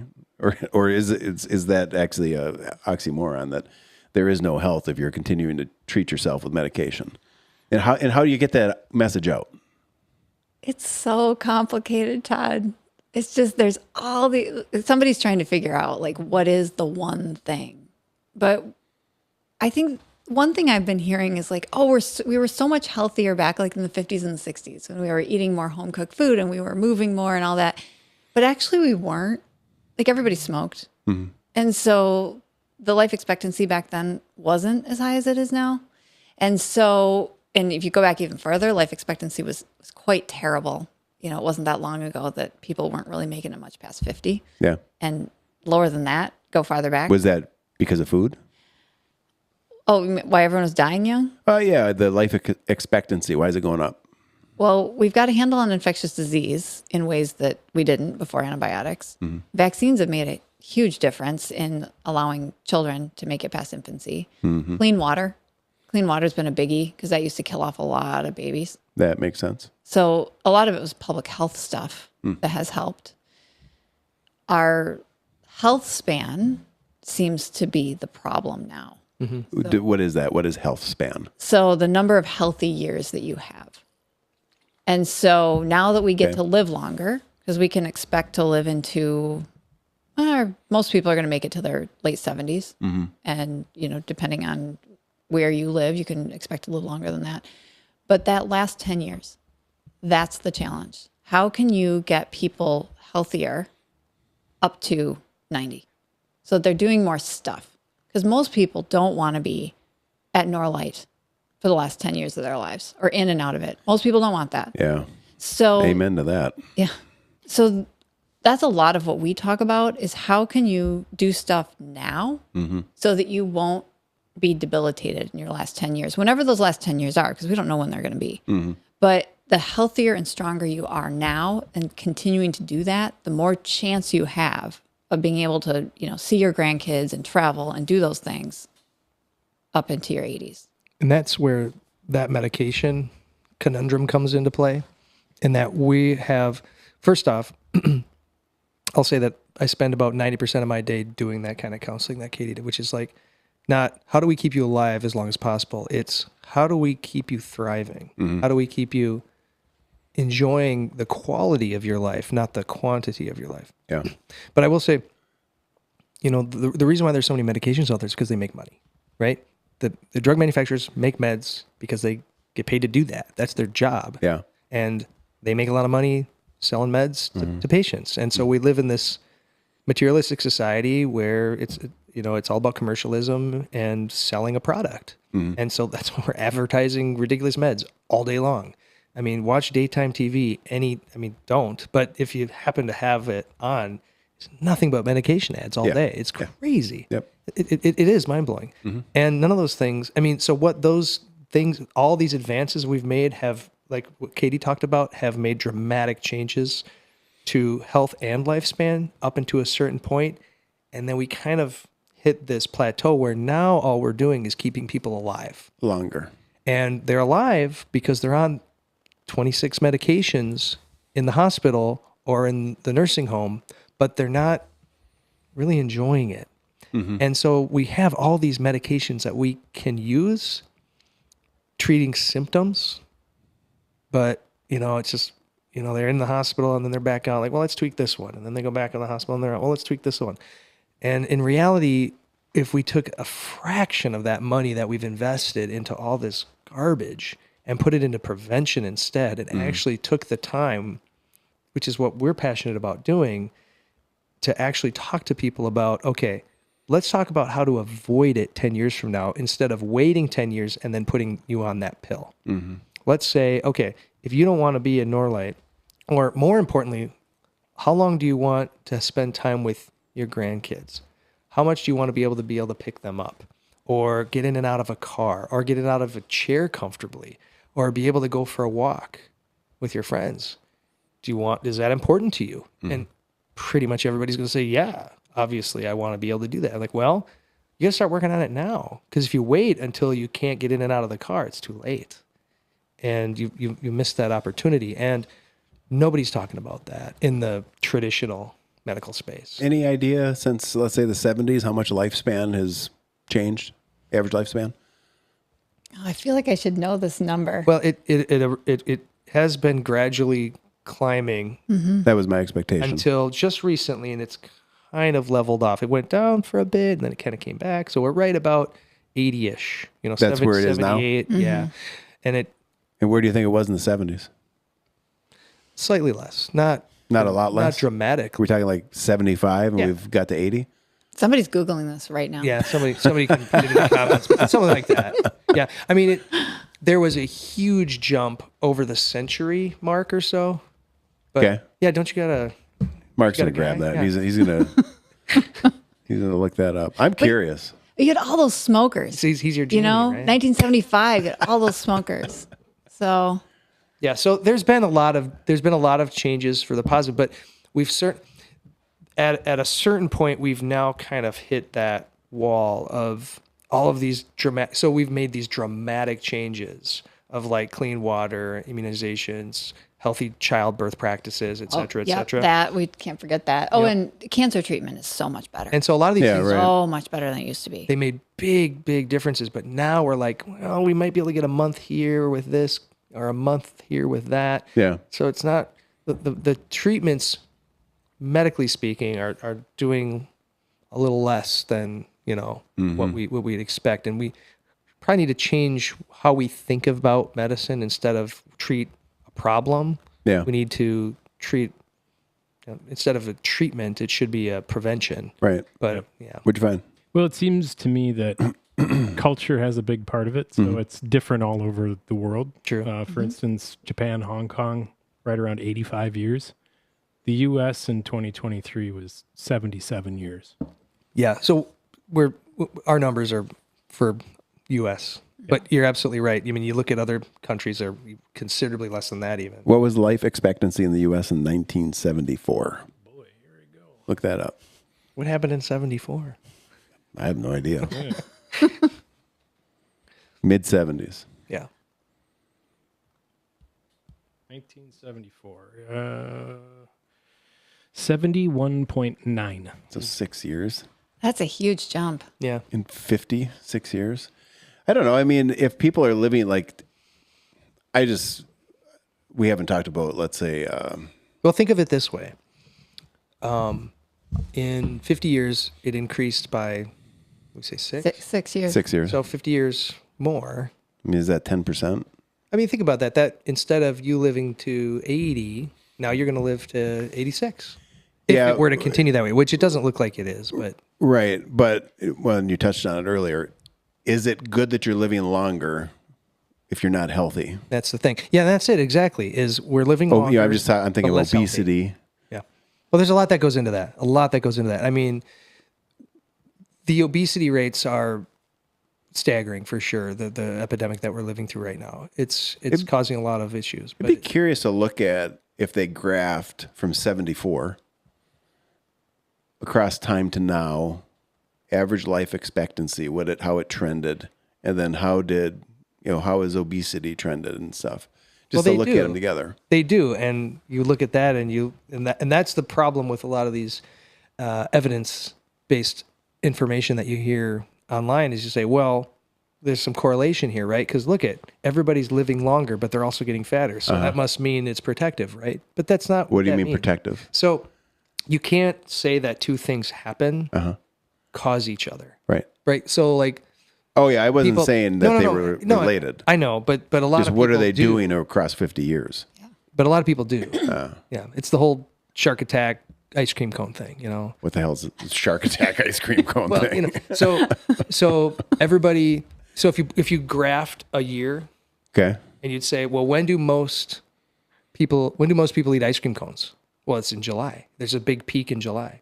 And when do most people get attacked by sharks? Well, it's also in July. Okay. So if you eat an ice cream cone, you're more likely to get attacked by a shark, which is not the case, right? But that's how we have to like understand medical literature and data is to say, well, just because people are living longer doesn't mean. Where did you hear this? This is it's a classic. So it's correlation is not causation. I got you. Yeah. Okay. Yeah. But it's funny. But it proves a point. I mean, I love ice cream. Yeah. I'll people up just it all watch out- year. Watch out for the sharks. They're circling. Yeah. I made some today. You made ice cream? Oh, yeah. Oh, man, you bougie. Oh, yeah.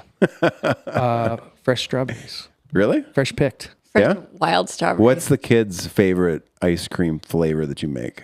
Probably that one. Yeah, I think it's that one. Yeah. It's special because you can only get it once a year because it's getting wild strawberries. They're only around for Man a of week. many talents. Well, What he else didn't can pick he- This is them. Katie. He didn't Oh, pick you them. do it? I picked- Katie does it. Yeah, I picked them. Oh, okay. Well, I picked a couple. 3. They didn't They didn't make it. They didn't make it out of the field. Okay, back to the graphing. So we're living longer. Obesity trend is it's trending up. we're more obese on average. So it's not just the obesity; it's all metabolic factors. Okay. So we're So seeing explain what that is. Yep. So we're seeing astronomical rises in all of these things related to just poor general health. So we're not moving as much as we should be. We're eating garbage. Okay. We don't develop good health habits. We're more lonely. We're not engaging in our culture and our communities. We're socially isolated. All of these things lead to really poor health, specifically metabolically. So we're seeing significantly increased rates of obesity, diabetes, heart disease, cancers associated with that, to certain types of cancers. Yep. Dementia also, we're seeing higher rates of that because that's also associated. People don't realize this, but greater than 80% of dementia is actually preventable. People just assume, oh, well, mom had dementia, I'm going to get dementia. Right. But It runs in the family. But in actuality, that's not true at all. There's so many things that we could be doing to be preventing it. But we don't ever talk about that kind of stuff. What can you do to prevent it? Well, eating better, getting regular exercise, staying engaged in your community, having social networks, having friends, making sure that you're hearing okay, focusing on your hearing, focusing on your dentition, focusing on your sleep quality. If you're not sleeping well, all those things that cause... So Pay attention here. yeah, No, well, I'm listening. no, it's important. It's important. Your vision. Vision. So anything that's affecting your vascular. So when we think of dementia, we typically think of Alzheimer's, but a lot of dementia is related to vascular problems. So if you have poor circulation, which is due to all those hosts of things, you can totally prevent that. Most vascular disease is preventable entirely. And What about vision? So anything that you do that isolates you from others or makes it harder for you to learn new things or challenge yourself is going to increase your risk of dementia. And so that's why the hearing is so important, because if you can't hear, maybe you're going to stop going to church. That's a huge social thing you're going to skip. And people are going to be telling jokes and you're not going to get it. And you're not going to want to go and do things because you're so isolated there. You might as well be isolated at home. And so, but you're not engaging in the conversation. Yeah. right. And so you're not challenging your brain to be part of it. And so you do that year after year. That's isolating.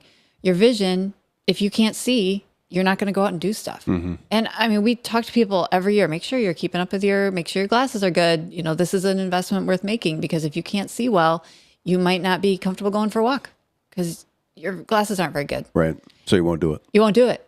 And they're little things, but they make a huge difference. And teeth too, you know, keeping up with your teeth, because if your teeth hurt, you're not going to eat vegetables and fruits. You're going to eat soft things. And they have shown that people who eat only like soft processed things, they don't live as long. They have more dementia. It's like, these are basic building blocks of health. And we just don't take the time to do it.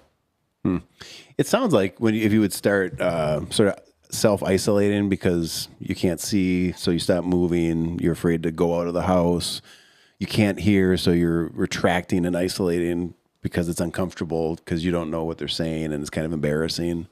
It seems like that can create a lot of internal negative energy and perception that would then fuel more negative things like dementia. Yeah. Yeah, I can see where it would become a slippery slope. And if we're talking about a younger generation, it's the same problem, but it's not dementia. It's anxiety, depression. Yeah. The other things that we're also seeing skyrocketing as well. Yeah, rising. So obviously we could talk about obesity. You could talk about life expectancy. You could talk about mental health, self-harm, substance abuse, right? Plot them all across time, and you're going to see whatever the trend is, but I'm saying just independent of one thing, not trying to blame one on the other or tie them together. Show them over time what they are. There's going to be a lot of complicated things at play and why each of those things is happening, right? Is there 1, 2, or 3 things that you as medical professionals would say, all of these things aside, regardless of what the trend is or how bad it is, doing this, and this, whether it's 1, 2, or 3 things, what can people do that will positively impact the negative trends that they might be part of? What can they do? Is there 1 thing, 2 things, or 3 things that are universally effective? There are. And what are they? There are. And what are they? I mean, we don't have like a 200,000 person randomized controlled trial for these things, because most of what really helps, there's no money in it. And so if you don't have a thing, Isn't that amazing? yeah, you can't get money to study this stuff, because to see lifestyle things and to prove they work, you need large groups of people, fabulous follow-up for decades. Yeah. Those studies are so hard to do, and we just don't have a lot of it. But the ones that being said, yes, but the ones we do have, they do very clearly show that a lot of these things that we've already been talking about. So one of the most important things that has been shown to improve all facets of your health are, number one, staying active. So some form of activity, and as you're getting older, specifically weight training or resistance training of some kind is really, really powerful at managing and preventing and even treating a lot of those things, whether it's heart disease or depression or dementia or social isolation. So activity is profoundly impactful. In addition to that, nutrition, obviously, it goes without saying. We live in a culture, especially in America here, where most of us are, I think over the last data I read on this was more than 80% of kids have a significant portion of their diet is ultra-processed food, which is not doing us any favors. Yeah. And so, that's a whole podcast we could talk about food, but Yeah. we have That's probably contributing to some of the childhood obesity. Oh, absolutely. Yeah, absolutely. So combined, those two things, good quality nutrition and activity, are going to cover a huge chunk of all of those major problems that we're seeing in kids and older. And then you can add to this, but there's plenty of other stuff too. And I think the number one nutrition thing that people can do is adding more plant-based fiber to their lives. Automatically, that crowds out other food, because fiber makes you feel full, Yeah. and so then you're not going to have the chips afterwards because you're full. And so plant, and not scoops of fiber stuff, but actually eating the plants. And that is one of the first things we work with people on, is how can we get you to eat more plants and get more fiber into your life. And this is, really, if you look at societies where they live longer, they eat a lot of plants. Yeah. Don's been on here a couple times. We've talked nutrition, Don Oh, yeah. Lundeen. And Yeah.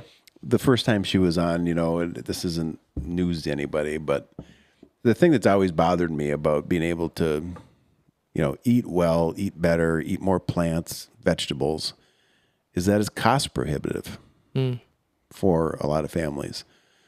It's not, it's expensive. I mean, I have 2 boys in the house.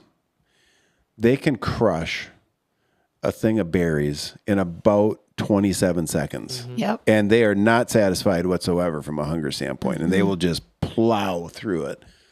It's cost prohibitive. It's tough for a lot of families. Well, it depends on what you're doing, right? So absolutely, if you're trying to sustain your growing boys on cherries that are $8 a pound, Not cherries, raspberries. whatever it is, I'm kidding. it's crazy. There's no Yeah. chance. That's not the point. But if you look at a lot of the other plants that should be more of the staples in a diet that are going to be Like what? like things that are going to be the you can't live off of just, some people do, but I wouldn't recommend it. But you're going to be talking about the whole grains, the beans, the legumes, the lentils, and those things are pennies. Those are dirt cheap. Dried beans. Your Super kids, your boys, there's no way they could eat more than $10 of beans. Yeah. They couldn't. It would fill them up immediately. There's no way that they will because won't. they're beans. Right. So, and that's the whole other thing too. But yeah, so there are, but if you look at some of the, if you have to understand that not everything is that expensive, and where we live, fresh produce can be difficult. Yeah, it can be It costly. certainly can be, but there are alternatives to that as far as frozen fruits and vegetables or canned fruits and vegetables in a lot of ways are just as healthy and sometimes even potentially healthier. So to say that, well, I can't have berries unless they're fresh. Well, a lot of times they're getting shipped up from Mexico anyway. You get the frozen stuff. It's probably even better for Yeah, the IQF stuff. IQF frozen berries are good. Yeah. For sure. So yeah, I push back on that a little bit because I don't know the last time.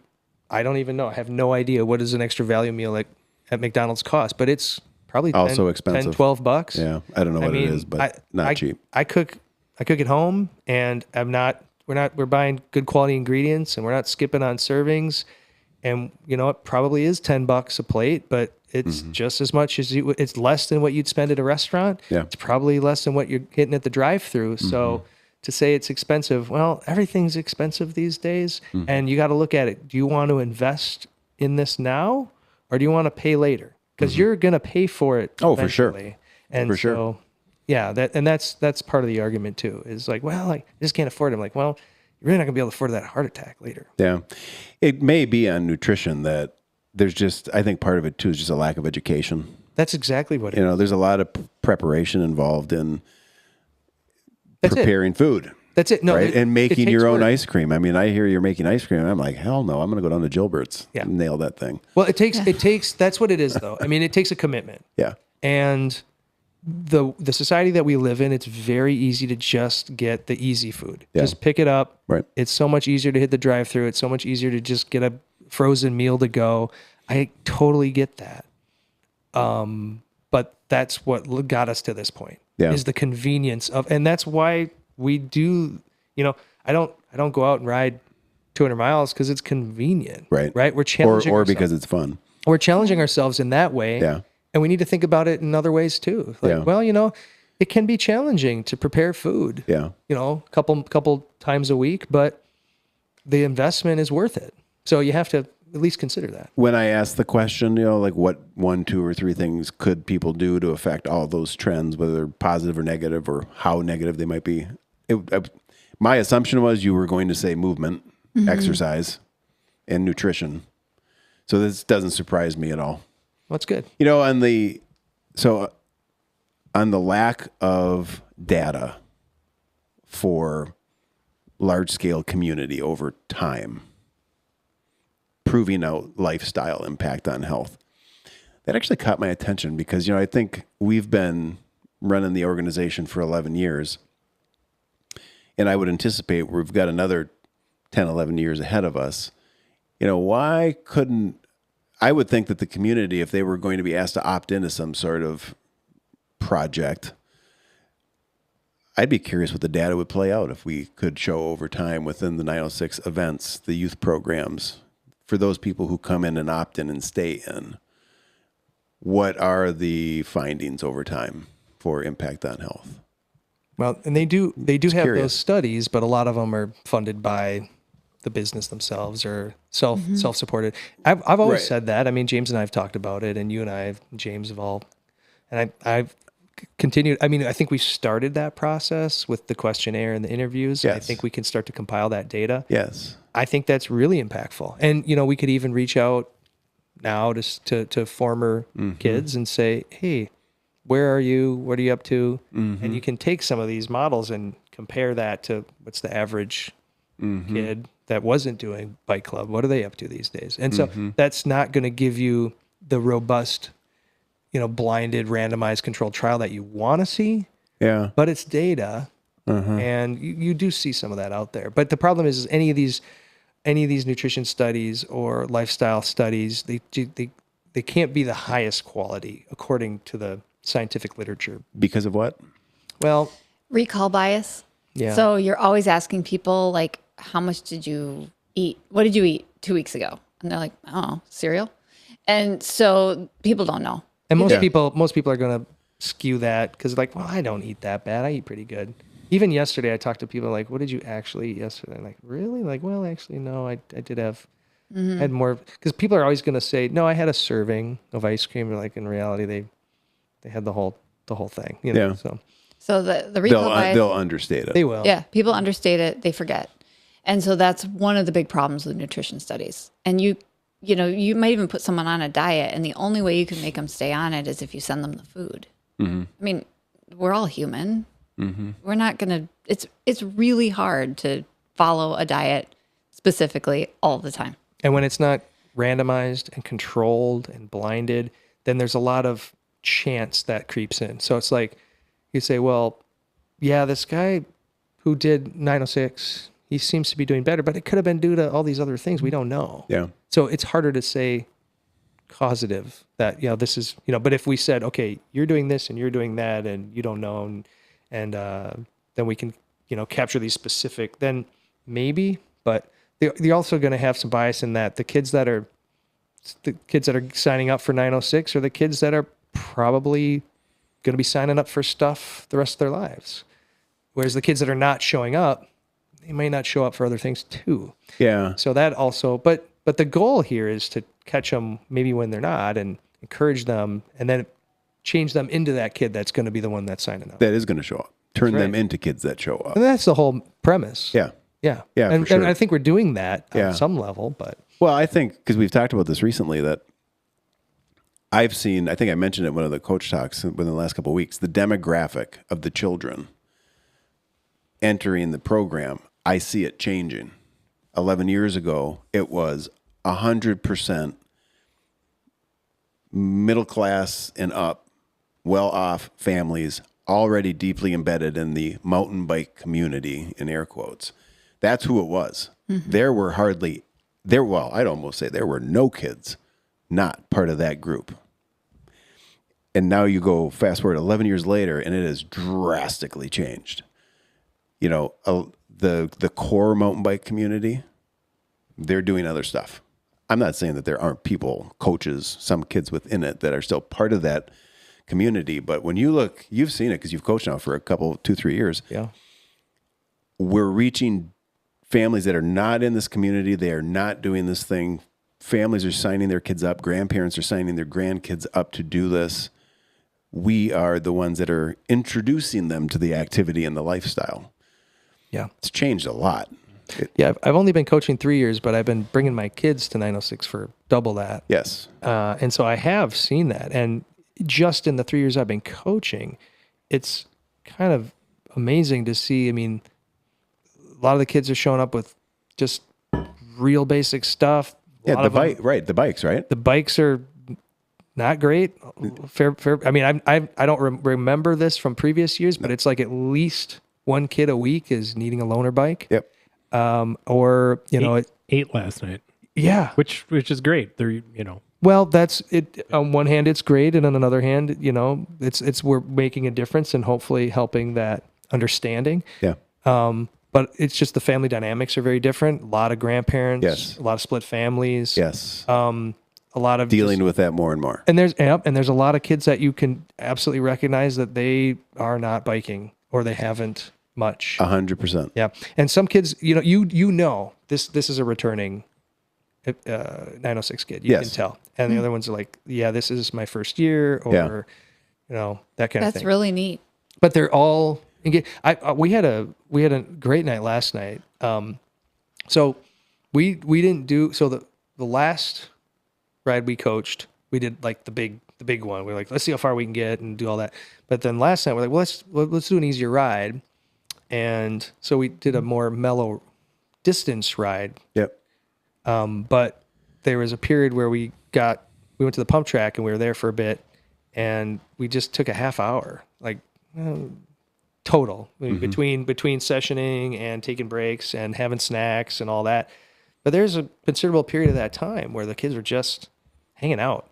Yeah. It was really cool to see. Yeah. And that part of it, I mean, I think people think about what we do, and I think that message is getting out there, and that's something we've been prioritizing, that you have Yes. been prioritizing, is to get that message out there. It's not just a bike group. It really isn't. Right. But this really hit home for me. I was just sitting back there talking with my fellow coaches, and we're just like, wow, I love seeing this. Yeah. And it was it was the two, girls that are up front because they're on all the Devo teams and all that, Yeah. and they're good and they're great riders and they're Yeah. awesome.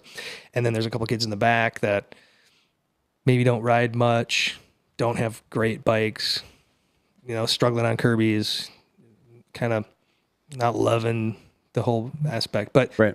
they're all together and they're all laughing and they're having a good time and they're telling jokes and Yep. they all were included in that. And that to me, and then you see that growth and now they're building these relationships Yeah. and then it changes their riding too, which is arguably not the most important thing. You agree? Yeah. But it's just that part of it is so impactful. And that was what brings me back. I was watching this going, yeah, okay, this is why I coach. This is meaningful to me. The first indicator for me that the families and the kids that were changing was when the equipment was changing. When you go from seeing, every kid show up on the expensive bikes Yeah. to now you've got this wide array of bikes. I'd say probably the majority in some cases are coming from big box stores. Oh, yeah. They're not coming from the boutique shops. That was the first indicator. And then just like on the first couple of weeks, if I'm walking through base camp, you can tell who's been there before and who hasn't. And normally the kids who are new and haven't been there, their eyes are about this big because it's totally new experience, right? And they're just like looking around there because it's a pretty big operation here with Marquette with the size of the program. But, this has been almost like a sort of social experiment too, from my perspective, because I've seen it every year since the beginning. And it's interesting to see how as the kids who are coming in the program change, the kids who, or the adults who are willing to show up for the kids change. Because when it was over time, I'm going to just say, because I shared it in the meeting, the average entry level bike handling, bike riding proficiency of the kids coming into our program is declining. So they're coming in to be taught. We're really teaching more. Kids used to come in and they were already pretty high profile, high level riders. But it's just fascinating to me that as these kids who come in that need more from us as coaches and as an organization, it actually shifts some people out because they just want to go work with the kids that are more proficient and fast, because it is a lot of work. And you've seen it as a coach. It is a lot of work to teach kids how to ride that don't know how to ride. And you got to have a level of patience and care for those children, because there's a lot of it doesn't end up being about you as a coach. You really have to be there for them.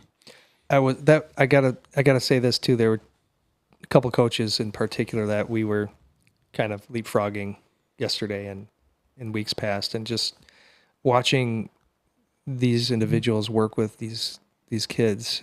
It is really something to see, and you can tell these kids are really struggling. Yeah, and it is really tough. Yeah, and everybody's frustrated. Yep, and it's it's like hour and a half into the ride, and it's just one more big hill, and they're hot, and it's just, and the patience and the compassion and the support, I'm really impressed. Yeah, to see, and I think these are the folks that I'm watching are some experienced coaches, so they've been building these skills for a while, but it's great to see it. It's really impressive, and some of us have kids in the program, and some of us don't. And I think that's really it's a great thing to see just as part of the community. Yeah, for most of the time, I have not had a kid in the program. Gavin never really took to riding. I had him in it for a few years because I said, listen, you don't need to love it, but you love basketball, and this is a great cross-training opportunity. And this cardiovascular endurance that you're going to build on the bike this summer is going to help you in the fall, when you're playing basketball. As soon as he became a freshman, I'm like, all right, you can make your own decisions now. And he quit. Sure. Yeah. Cable was in it, from a little guy up. I think he started when he was 5, which is our entry level age. And as he's grown up, the last couple of years, he got to a point where he tried the race team one year and he's like, nope, that's definitely not for me. But then he started to find that the rides weren't as fulfilling for him. They weren't challenging him. So then he shifted into the apprentice leadership role. And he actually really enjoyed that because then it gave him a leadership role with younger kids. The first year was tough, he said. And then the second year was better. Just him learning how to be a leader to kids. Yeah. Which is important. That's a big thing. Yeah.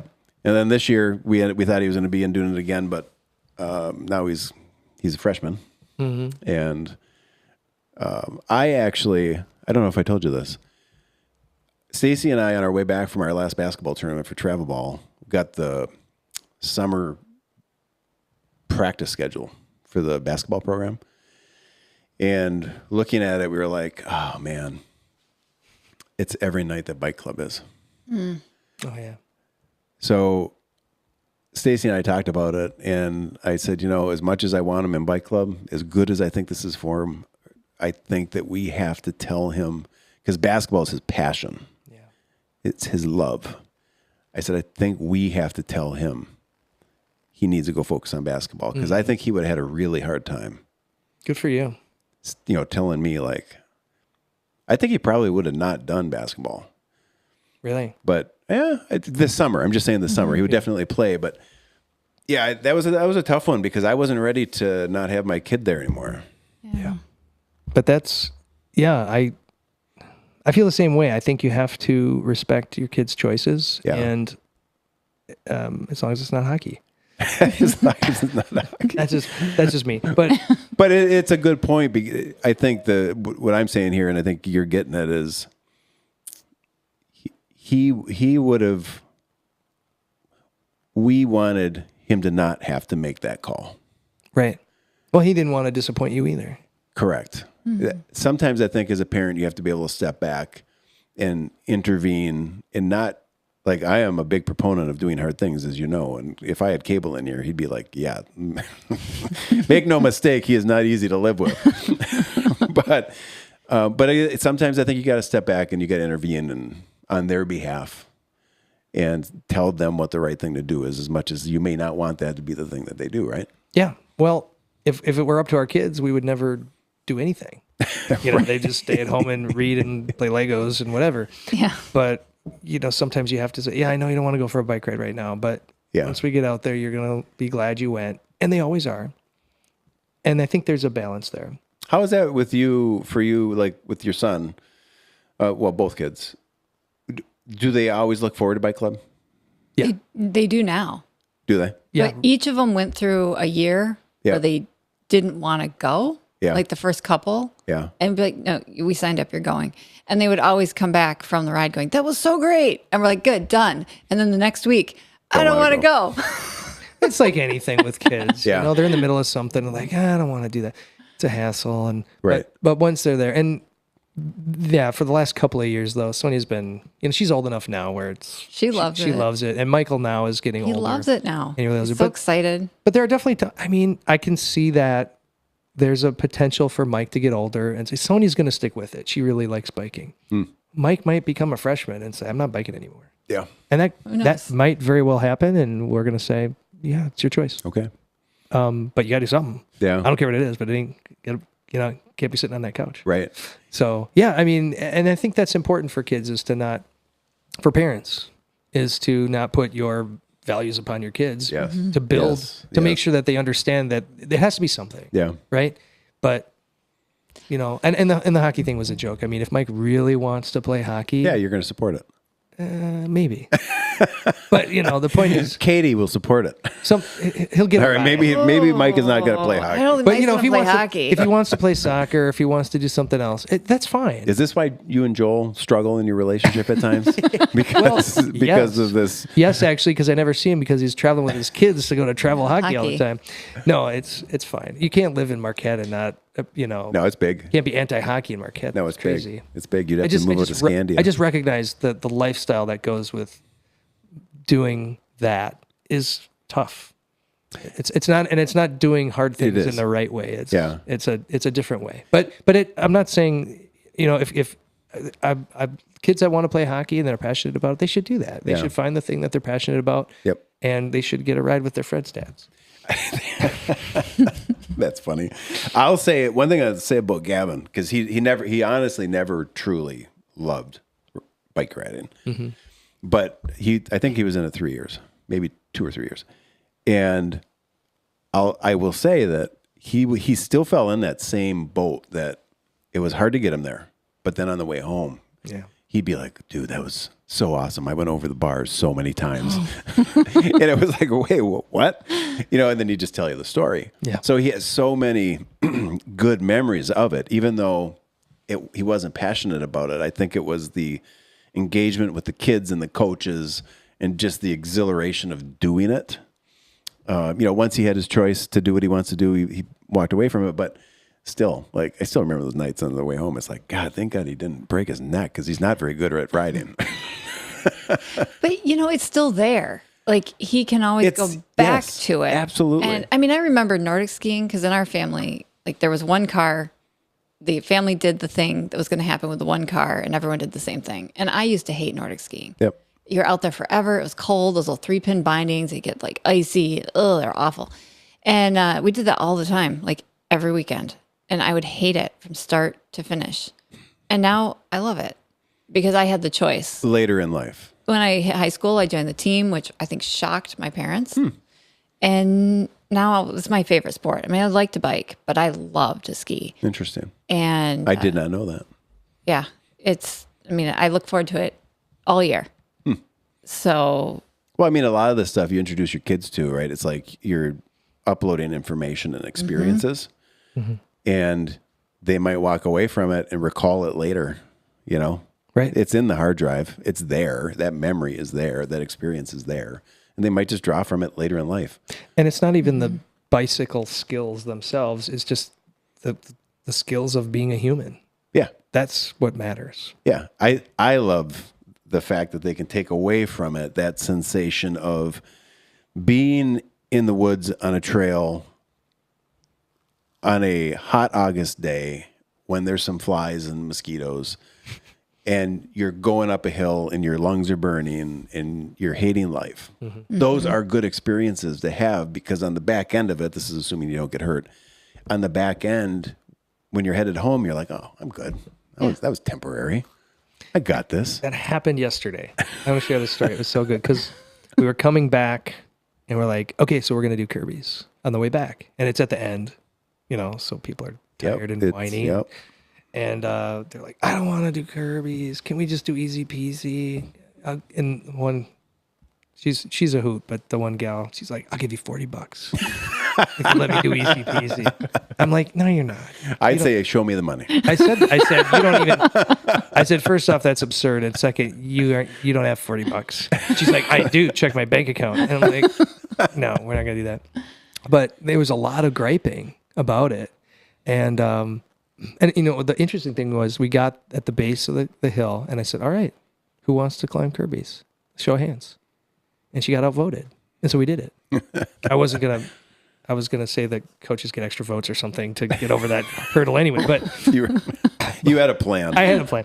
So we did it, and sure enough, you know, 5 minutes later we're biking, and she's like, that was actually really good. You know, I'm glad you made me do it. You know, I hate Kirby's, but I love Kirby's. It's a love-hate thing. And I'm like, yeah, that's kind of how this whole thing is. It's a story of life. And now they were laughing about it and having a good time, and now it's an experience. Yep. That, you know, just like everything else that you do, that's hard. Yep. Yeah, I love that. That's good. It was a good night. That's good stuff. What time we got right now? About 1. What time's Nicole coming in? 2? 2. Oh, we've been doing 2 hours. Yeah. Wow. That flew by. It did. Did we cover, I want to make sure that we covered everything on the direct primary care. Well, you should share if somebody is listening to this from Marquette or Ishminagani, whatever, wherever. How do they get a hold of you? Yeah, if you're curious about the model and you want to learn a little bit more, the website's the best place. We got some videos on there. There's a lot of good information. What is the website? The website is northcountryhealthmqt.com. You got that over there for the show notes? northcountryhealthmqt.com. It's a long one. Apologize. But you could Google North Country Health and it usually pops up. Don't Google my name. You'll get all those bad reviews. The bad reviews. everyone's going to do that now. From the past. You know, I don't. You should get a couple of those and like frame them. Nope. Some of them I'm like are getting a little absurd. nauseous just thinking about it right now. How hard has it been, the transition to running your own show? Early on, there was a lot. There was a lot of stuff you have to learn. You know, between the business ownership and getting all of your, you know, financial stuff in line, and you know, making sure that legally you have your, you know, your LLC or your PC or whatever it is, and having all this paperwork done, and then just understanding all the processes for like intaking a patient and buying an EMR and getting computers and setting up the office and buying equipment. There's a lot to it that we had to do piecemeal over time. Now it's just, you know, It's just the day to day. How much were you concerned with failure? You know, How much did you think about shit? I didn't. It's funny because I have a lot of. She says that now. No, you know, I just knew that you were going to do it because he started, and I still worked for the system for a few months afterwards. So we'd have some health insurance and a little bit of income, and Didn't you end up working for the system shorter than you had planned? yeah, because I was looking at him. I'm going, I kind of want to do that now, and so I quit. But wasn't there a I time? quit about 2 months. There was a earlier. period where you said, I don't know. I really hope this works. I think that's normal, but I did not think we were going to fail at it Okay. because we don't have a like. So there's been no oh shit moments? I don't think so. I mean, I'm really careful with like how much money we spend, and we had planned this, and we had like a lot saved, and we sold everything we could sell, and we just really planned this out. We did not put in a ton of money. Like some of these practices, they put $200,000 in to buy a new building and build it out. Right. We did not do anything like that. We invested some money for sure, but it was nothing that was, if we totally, crashed and burned, we could always find jobs. That's the nice thing about medicine is it's in high That's demand. true. So we could always go find Yeah. another job. Right. But we didn't want that to happen. But I will say that first week or two, or maybe even the first month when you're just sitting there and you're not doing anything. Yeah. Like I have one patient Yeah. and you see that one patient and now what? And I was not seeing patients because Yeah. I didn't have any to see. And so it was a lot of administrative work and hustling in the community, just hitting all the offices and putting flyers up and going to business after hours and all that kind of stuff just to get our name out there, which after all of that, we're still not well known, which is fine. We're okay with it. But there's Yeah, a lot because of you'd have that, to hire people. Right. too. But for those first couple of weeks, it's like, Yeah. I hope it works. And I was confident that it would, but you never know. Yeah. On the investment piece, one thing that I would say for you guys is I think that maybe you didn't put as much money in as some others do. But what you did put in more of than a lot of others do is yourself. And I think that because in food service, I worked with restaurant owners for years. They're entrepreneurs. They're independent business owners. So I'm very familiar with walking into, when you're a salesman, you're walking into a person's business and you get to see how invested is this owner, right? You're talking about sweeping the floors, taking out the garbage, being the doctor, answering the phone. Right. You're doing everything. And those people in the restaurant business, shockingly, are also successful because they're invested in it. Yeah. The restaurants that didn't succeed were the ones where the owner was off traveling and the place was being run, by the staff. Yeah. Yep.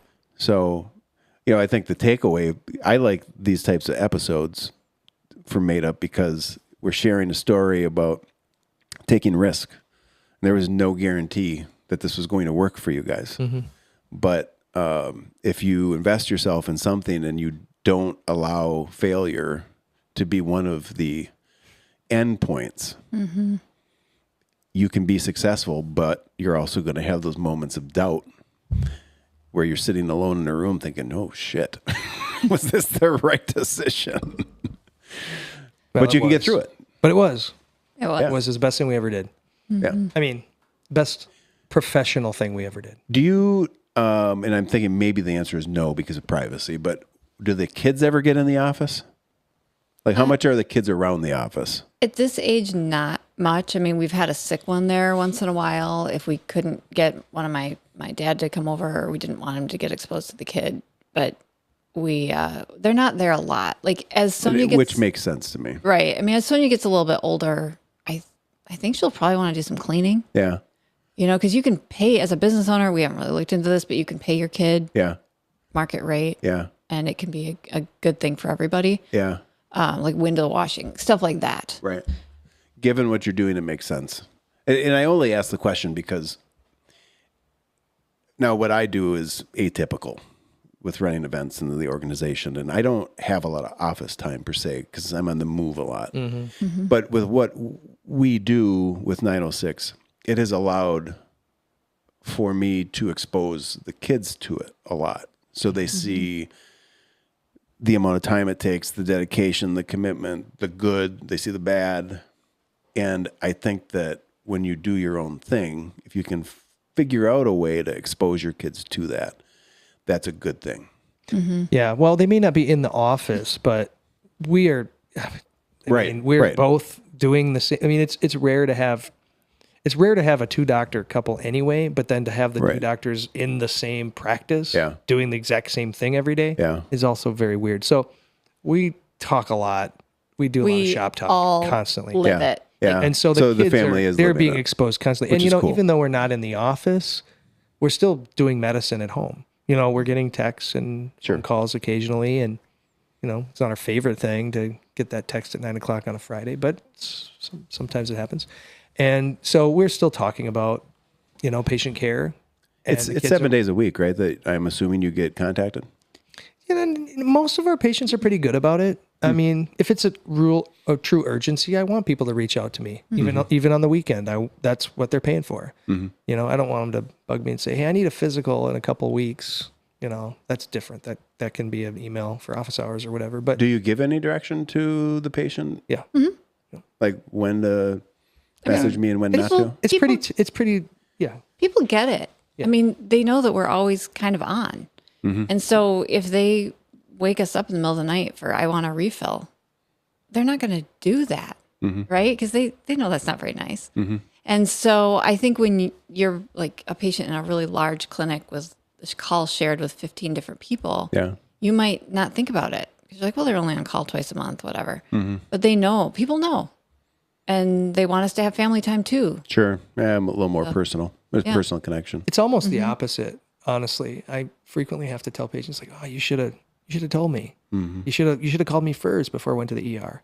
But they're like, "Oh, I didn't want to bother you," that kind of thing. And so usually there's some education on the other hand, which is like, "No, that's what I'm here for." Right. So there's a balance there, but yeah. That's interesting. Yeah. For me, it's 7 days a week. Oh yeah. Just the messages and the email and the contact. Well, you signed up for that. Yeah. There's not a complaint. I'm just thinking about it because it's. I mean, it's rare that I'll get a contact because a lot of times people, if it's on the weekend, they're like, "Hey, I know you're busy," or "I know it's the weekend," or it's like, "Hey." The only person I can blame is myself. So if I want to yell at anybody, I got to go look in the mirror. You know what I mean? It's boundary setting. And what do you need? Like, not everybody needs the same boundaries. Yeah. Right? I mean, I really value my time with the kids and my patients know that. And if they want somebody who they can text at 8:00 at night for something that can wait, I might not be the best fit. Right. And so I have these conversations with people to make sure they understand that I don't want to be picking up my phone to find out that they want an appointment next week. Right. Like I am happy to pick up my phone at 9:30 in the morning to find out. Right. Because then I can handle it right then. Yeah. And so it's case by case and we just educate people. Yeah. And which is good. That's how it works, but not everyone needs that. Yeah. Some people are fine being contacted all the time. Yeah. That's true. Yeah. It doesn't bother me as much as Katie, but yeah. And I think where I get it from is when you're in a sales environment and you're paid on commission. Yeah. Like you don't eat if you don't sell. Right. So it was kind of like there's a culture of you're on 7 days a week because you need to protect your accounts. If they need something, the last thing you want to do is not answer the phone and they call another rep and then you're in deep shit on Monday because they're going to buy food from that guy. Yeah. And that's true for us too on some level, right? If we have a patient that's really mad that I didn't respond to them right away on a Saturday for something that I don't think I should have been bothered by, they might leave. That's never happened because most people are pretty reasonable and they understand that. But I mean, if they do, right? And if they do, then we're not the right fit for them. Yeah. Right? That's not the practice that's not what we're offering. Yeah. Right? And we're pretty clear about that. We're like, listen, we're doing DPC. We are not doing concierge. Yeah. That's a different thing. What is concierge? That's just a similar model, but it's really expensive. Really expensive. Oh. And so it's just like literally the extreme version of that, which is So but are they paying more? They're paying for it? way more. So like the doc might have 20 or 30 patients. So But they're paying. a lot more. We don't have anything like that up here, but you're Gotcha. going to see that in larger cities. Yeah, basically they're being catered to. No, that's it. No, that's exactly right. And so they are absolutely available 24/7. Yeah. You know, like For everything. Yeah. Yeah. And it's like premium. I mean, these are, But once again, that's a choice Yeah. to have a practice like that. And we've chosen not to have it. and we need to remind people of that sometimes. And is that a version of DPC? It is in a way, It is. Sometimes they'll bill Similar. insurance too, Oh, they will. Okay. but Interesting. but Plus- it's kind of similar though, so Yeah. many different ways Yeah. to do it. Well, for which is everything, good. right? We need options. Yeah. We need options. There's lots of ways to do everything. Yep. Yeah. Well, we should probably run, hey, because we got to get them rolling, and we should get ready for Nicole coming in. Okay. Thanks for coming in. It was good to have you on, Katie. Yes, great. You know, I've already had him once. I agree. We'll have to have you come back She'd sometime come back alone. without me. Hey, by the way, I want to tell you, you left what you did. You risked it all to start your own business with your husband. Yeah. You can finish a goddamn crusher. Right. This is nothing compared to running your own business. Tell her that at And mile 7. I will be waiting at Trail's End at the finish. I will do a crusher. I will do one of them. Yeah, Yes. you can do it. She can. Yeah, She she will. can. All She right. will. Green dot. All right. Okay. Over and out. Awesome.